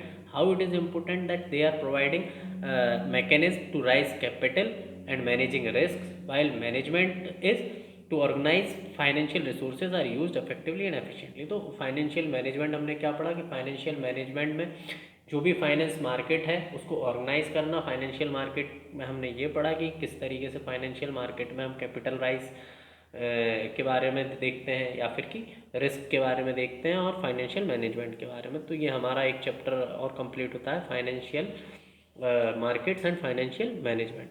इसके बाद हम बात करेंगे marketing and marketing management. तो ये दोनों भी आपस में इंटर रिलेटेड है, marketing and marketing management. Marketing is the process of identifying, anticipating, and satisfying customer needs and wants through the creation, promotion, and distribution of product or services. It involves a range of activities, including market research, product development, advertising, and sales. The ultimate goal of marketing is to create values for customers and build a long-term relationship that lead to customer loyalty and repeat businesses. Marketing के अंदर आ जाता है कि आपको सबसे पहले तो जो कस्टमर्स हैं, जो आपके कंज्यूमर्स हैं, उनकी क्या डिमांड है उसको आइडेंटिफाई करना, क्या रिक्वायरमेंट है, क्या सर्विसेज वो चाहते हैं उसको आइडेंटिफाई करना, उसको एंटिसिपेट करना और फिर कस्टमर की नीड के हिसाब से प्रोडक्ट देकर उनको सेटिस्फाई करना, दैट इज़ मार्केटिंग। इसके लिए अलग अलग प्रोसेस होते हैं, अलग अलग एक्टिविटीज़ के थ्रू हम मार्केटिंग करते हैं, जैसे कि मार्केट रिसर्च हो गई, ठीक, अलग अलग एनालिसिस करवाते हैं, डाटा कलेक्ट करवाते हैं, सर्वे कलेक्ट करवाते हैं मार्केट रिसर्च में, फिर प्रोडक्ट का डेवलपमेंट करते हैं जिस प्रोडक्ट की ज़रूरत है, उसके बाद फिर एडवर्टाइज़ करते हैं जो भी प्रोडक्ट हमने बनाया और फिर उसका सेल करते हैं। एंड द अल्टीमेट गोल क्या होता है मार्केटिंग का कि अपनी वैल्यूज़ क्रिएट करें कस्टमर्स के आगे, ताकि उनका जो ऑर्गेनाइजेशन जो भी बिजनेस है वो लॉन्ग टर्म टिका रह सके। देन मार्केटिंग मैनेजमेंट क्या होता है? It is the process of planning, organising, directing and controlling. Same जो हमने मैनेजमेंट की डेफिनेशन पढ़ी थी वही मार्केटिंग मैनेजमेंट है, सेम चीज़ है वही, कि हमने अब ये चेक कर लिया है कि क्या ज़रूरत है कस्टमर्स को, क्या उसकी नीड है। अब उसके बाद हमको जो भी प्रोडक्शन करना है उसके लिए प्रॉपर प्लान करना पड़ेगा, ऑर्गेनाइजिंग स्ट्रक्चर डेवलप करना पड़ेगा, देन उसको डायरेक्ट करना पड़ेगा, कंट्रोल करना पड़ेगा जो भी एक्टिविटीज़ हैं, to achieve our goal in positive manner. So that is marketing management. Now it is also useful for the success of business. Marketing management में ये बिजनेस की सक्सेस के लिए बहुत ज़रूरी है, to understand their customers, develop product and services that meet their needs and promote those products effectively. Effective marketing management require deep understanding of the market and customer behavior, as well as the ability to analyze data, develop creative strategies and execute those strategies efficiently. तो marketing management में हमने क्या क्या देखा कि planning, organising, directing and controlling, ये सब most important है मार्केटिंग मैनेजमेंट में। एंड मार्केटिंग मैनेजमेंट में आप कस्टमर का बिहेवियर चेक करके ये चेक करते हैं कि उसको क्या ज़रूरत है, क्या नहीं है, जो भी डाटा है उसको एनालाइज करते हैं, उसके लिए स्ट्रेटजीज डेवलप करते हैं और फिर उसमें स्ट्रेटजीज़ को एग्जीक्यूट करते हैं एफिशिएंटली। क्या क्या इनमें एक्टिविटीज़ हैं? मार्केट रिसर्च है, प्रोडक्ट डेवलपमेंट है, एडवर्टाइजिंग एंड प्रमोशन है, सेल्स है, कस्टमर सर्विस है। तो ये चारों पांचों हम पहले भी देख चुके हैं। सबसे पहले मार्केट में रिसर्च करोगे आप, कोई भी डाटा लेकर गैदर करोगे, डाटा एनालाइज करोगे उसको कि क्या ज़रूरत है कस्टमर की, क्या प्रेफरेंसेस है, उसके हिसाब से, और मार्केट में उस प्रोडक्ट का कंपटीशन कितना है और कितने उसके कॉम्पिटिटर हैं, ये market research. Then product development, हाँ, तो ये इस टाइप के क्वेश्चंस आपको पूछ लिए जाते हैं कि मार्केट रिसर्च किसका एग्जांपल है। आपको चार ऑप्शन दे दिए जाएंगे कि market trends, competitor, customer need, preferences, ये सारी चीज़ें। फिर प्रोडक्ट डेवलपमेंट, अब जब हमें पता चल गया है कि कस्टमर्स को किस चीज़ की ज़रूरत है तो हम उस टाइप का प्रोडक्ट बनाएंगे और वो सर्विसेज कस्टमर्स को प्रोवाइड करेंगे so that he satisfy. After the development of the product, that organisation और any business can advertise and promote their products efficiently so that customer become awareness about your product. Then sales play a most important role in any business or organization. Without sales you can't supply your products efficiently. So managing the sales process and building relationships with customer to generate revenue, जितना sales करोगे उतना revenue generate होगा. Then customer service, providing support and assistance to customer to ensure their satisfaction and loyalty. So marketing and marketing management are essential for the success of business. Marketing involves identifying and satisfying customer needs and wants through a range of activities, while marketing management involves planning, organizing, directing and controlling those activities to achieve marketing goals and objectives. Effective marketing management requires a deep understanding of the market, customer behavior and the ability to develop and execute creative strategies that generate values for customer and build a long-term relationship. So this is all about market and marketing management. Now come to the next topic, that is accounting and management. Accounting in management is most important topic in management. In every exam, most of the exam, that accounting is the questions come from that accounting section. In every time. So accounting पढ़ना हमारे लिए ज़रूरी है, इसको थोड़ा ध्यान से पढ़ें। आप नोट्स भी बना सकते हैं, जो भी मैं पढ़ा रहा हूँ आपके लिए बहुत क्योंकि जब तक आप लिख के खुद के नोट्स बनाकर नहीं समझते हैं तब तक चीज़ें दिमाग में नहीं घुसती हैं, तो इसीलिए भी आपको नोट्स बनाना चाहिए। So we are talking about accounting and management. What is accounting in management? It is the process of recording, classifying, analyzing, interpreting, and communicating financial information about a business entity to stakeholders. It is critical function that helps businesses to track their financial performance, make informed decisions, and comply with legal and regulatory requirements. तो accounting क्या होता है? ये एक process होती है, जो भी डाटा को रिकॉर्ड करते हैं हम, उस डाटा को रिकॉर्ड करने के लिए उसको क्लासीफाई, उसको एनालाइज करना, ये अकाउंटिंग होती है। जैसे कि यदि कोई बिजनेस चल रहा है मार्केट में, तो उस मार्केट में उसका कितना टर्नओवर है, उसका कितना वीकली आ रहा है, मंथली उसका कितना टर्नओवर आ रहा है, और कितने कस्टमर्स ले रहे हैं, कितने नहीं ले रहे हैं। फिर उसका कम्युनिकेशन करना, फाइनेंशियल इन्फॉर्मेशन को कम्युनिकेट करना अबाउट बिजनेस एंटिटी और स्टेक होल्डर्स को बताना। जो भी ट्रांजैक्शन वगैरह होता है, जैसे हम बैंक में खाता खुलवाते हैं तो उसकी पासबुक बनती है, उसमें पूरा खाता हमारे में पूरा ट्रांजैक्शन लिखा हुआ होता है, सारी हमारी डिटेल्स होती हैं, कब हमने क्रेडिट किया, कब डेबिट किया। तो ये भी एक अकाउंटिंग का प्रोसेस है। And the primary objective of accounting is to provide accurate and reliable financial information that enables stakeholder to make informed decision। तो इससे क्या होता है, यदि हम accurate जो प्राइमरी ऑब्जेक्टिव अकाउंटिंग का क्या है कि जो भी हमने फाइनेंशियल इन्फॉर्मेशन है वो एक्यूरेट और रिलायबल होनी चाहिए, ताकि जो हमारे स्टेक होल्डर्स हैं, जो कस्टमर्स हैं, या जो भी बिजनेस के मेंबर्स हैं, वो प्रॉपर डिसीजन ले सकें। This includes financial statements such as balance sheet, income statement, and cash flow statements, which provide a snapshot of the organization financial position, performance, and cash flow। तो इसमें क्या क्या आ जाता है? अलग अलग तरह के फाइनेंशियल स्टेटमेंट हैं, जैसे बैलेंस शीट। बैलेंस शीट में तुम्हारा क्या होता है, जो भी तुम्हारा बैलेंस है, जैसे पासबुक में बैलेंस लिखा होता है, कब आपने डेबिट किया, कब क्रेडिट किया, कितना इंटरेस्ट जनरेट हुआ।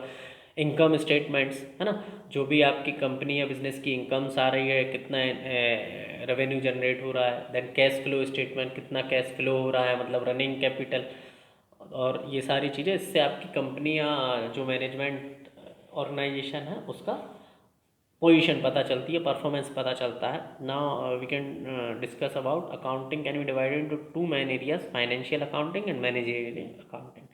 सो these are financial and managerial accounting. इसके बाद फिर नेक्स्ट टॉपिक रहेगा हमारा कॉस्ट अकाउंटिंग। तो हम बात करें financial accounting and managerial accounting. Financial accounting क्या होता है? It is the process of preparing financial statements for external stake holders such as investor, lenders, regulators. It involves recording and summarizing financial transaction in accordance with general accepted accounting principles, which is GAAP, to produce financial statements that accurately reflect the organizational financial position performance। वही जो अभी हम financial में पढ़ रहे थे accounting में, उसी का मतलब यहाँ बताया गया हुआ थोड़ा डीप में कि it is the process of preparing financial statement. जो भी एक्सटर्नल स्टेक होल्डर्स हैं, आपके इन्वेस्टर हैं, लेंडर हैं, रेगुलेटर हैं, उन सब के बीच में किस तरीके से हम उनके स्टेटमेंट को नोट डाउन करते हैं, इसके अलग अलग प्रोसेस हैं। It involve recording and summarising, record करना जो भी तुमने इन्वेस्टमेंट किया है, या जो भी कंपनी का सप्लाई डिमांड में एक्सटर्नल और इंटरनल पैसे का वो हो रहा है, ट्रांजैक्शन हो रहा है, उसको समराइज करना। फिर then with generally accepted accounting principle. तो GAAP कुछ प्रिंसिपल्स होते हैं, उस प्रिंसिपल के अकॉर्डिंग जो जनरली एक्सेप्टेड होते हैं, हमको उसको समराइज करना है टू प्रोड्यूस फाइनेंशियल स्टेटमेंट, ताकि एक फाइनेंशियल स्टेटमेंट निकल के आए। जिस अगर हमने इस तरीके का कोई भी ऑर्गेनाइजेशन बिजनेस करता है तो उससे उसकी फाइनेंशियल पोजीशन और परफॉर्मेंस पता चलता है। Next, managerial accounting. Now managerial accounting is the process of using financial information to support internal decision making. अब हम जो फाइनेंशियल इन्फॉर्मेशन हमको मिली, वो सारी फाइनेंशियल इन्फॉर्मेशन को मैनेजर को देखना है कि किस तरीके से वो डिसीज़न ले। उसको यदि पता चल रहा है कि उसकी कंपनी घाटे में जा रही है या फिर बहुत प्रॉफिट में जा रही है, तो किस तरीके से डिसीज़न ले, उसको एनालाइज करे, इंटरप्रेट करे उस डाटा को, और फिर उसके हिसाब से रिसोर्स अलोकेट करे, प्रोडक्ट की प्राइस डिसाइड करे, टैक्स डिसाइड करे, ये सारी चीज़ें।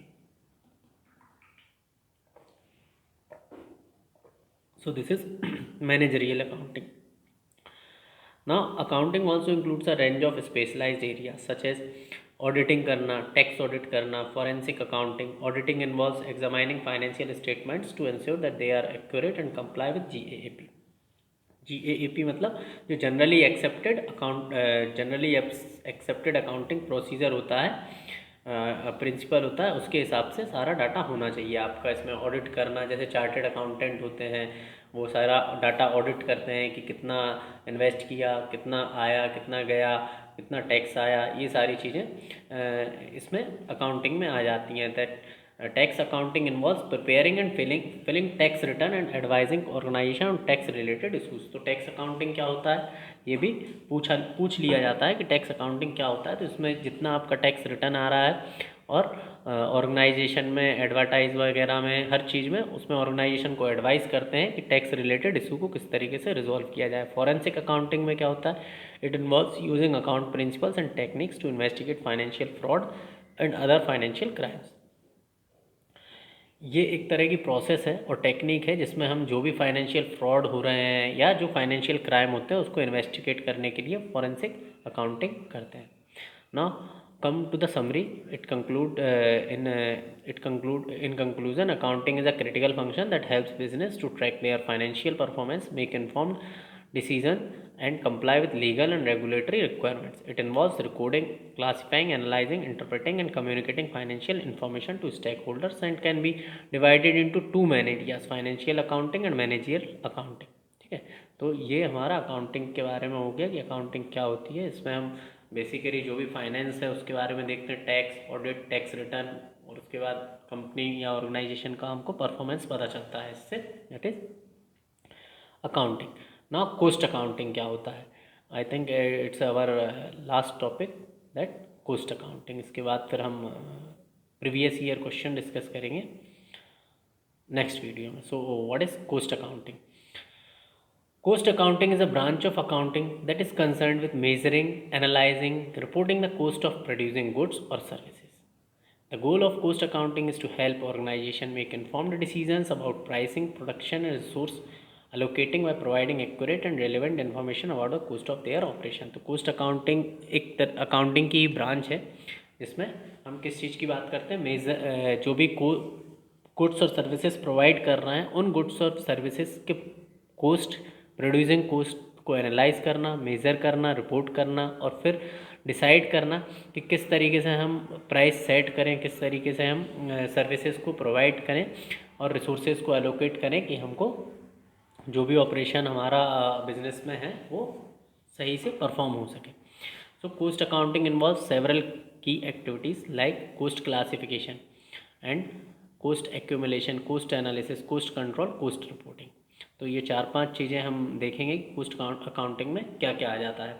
तो क्या क्या एक्टिविटीज़ होती है कोस्ट अकाउंटिंग की? सबसे पहले कोस्ट को क्लासीफाई करना, identifying and categorising cost based on their nature such as direct materials, direct labour and overhead cost. तो हमें देखना है कि कोस्ट कैसे कैसे हम अपने बिजनेस ऑर्गेनाइजेशन में क्लासीफाई करते हैं। सबसे पहले इसको क्लासीफाई उसके नेचर के हिसाब से करना है, कितना पैसा कहाँ लग रहा है, डायरेक्ट मटेरियल पर, रॉ मटेरियल पर या लेबर पर कितना कॉस्ट खर्च हो रहा है और ओवरहेड कॉस्ट कितना आ रहा है। तो ये सब क्या किस में आ जाएगा, कोस्ट को क्लासीफाई करते हैं। Then after cost classifying, cost accumulate करना, collecting and recording cost data using a variety of method such as job costing, process costing and activity based costing. So these are important term which will be come in your exam. So you have to remember that what is job costing, what is process costing and what type of costing is used in cost accumulation or cost accounting.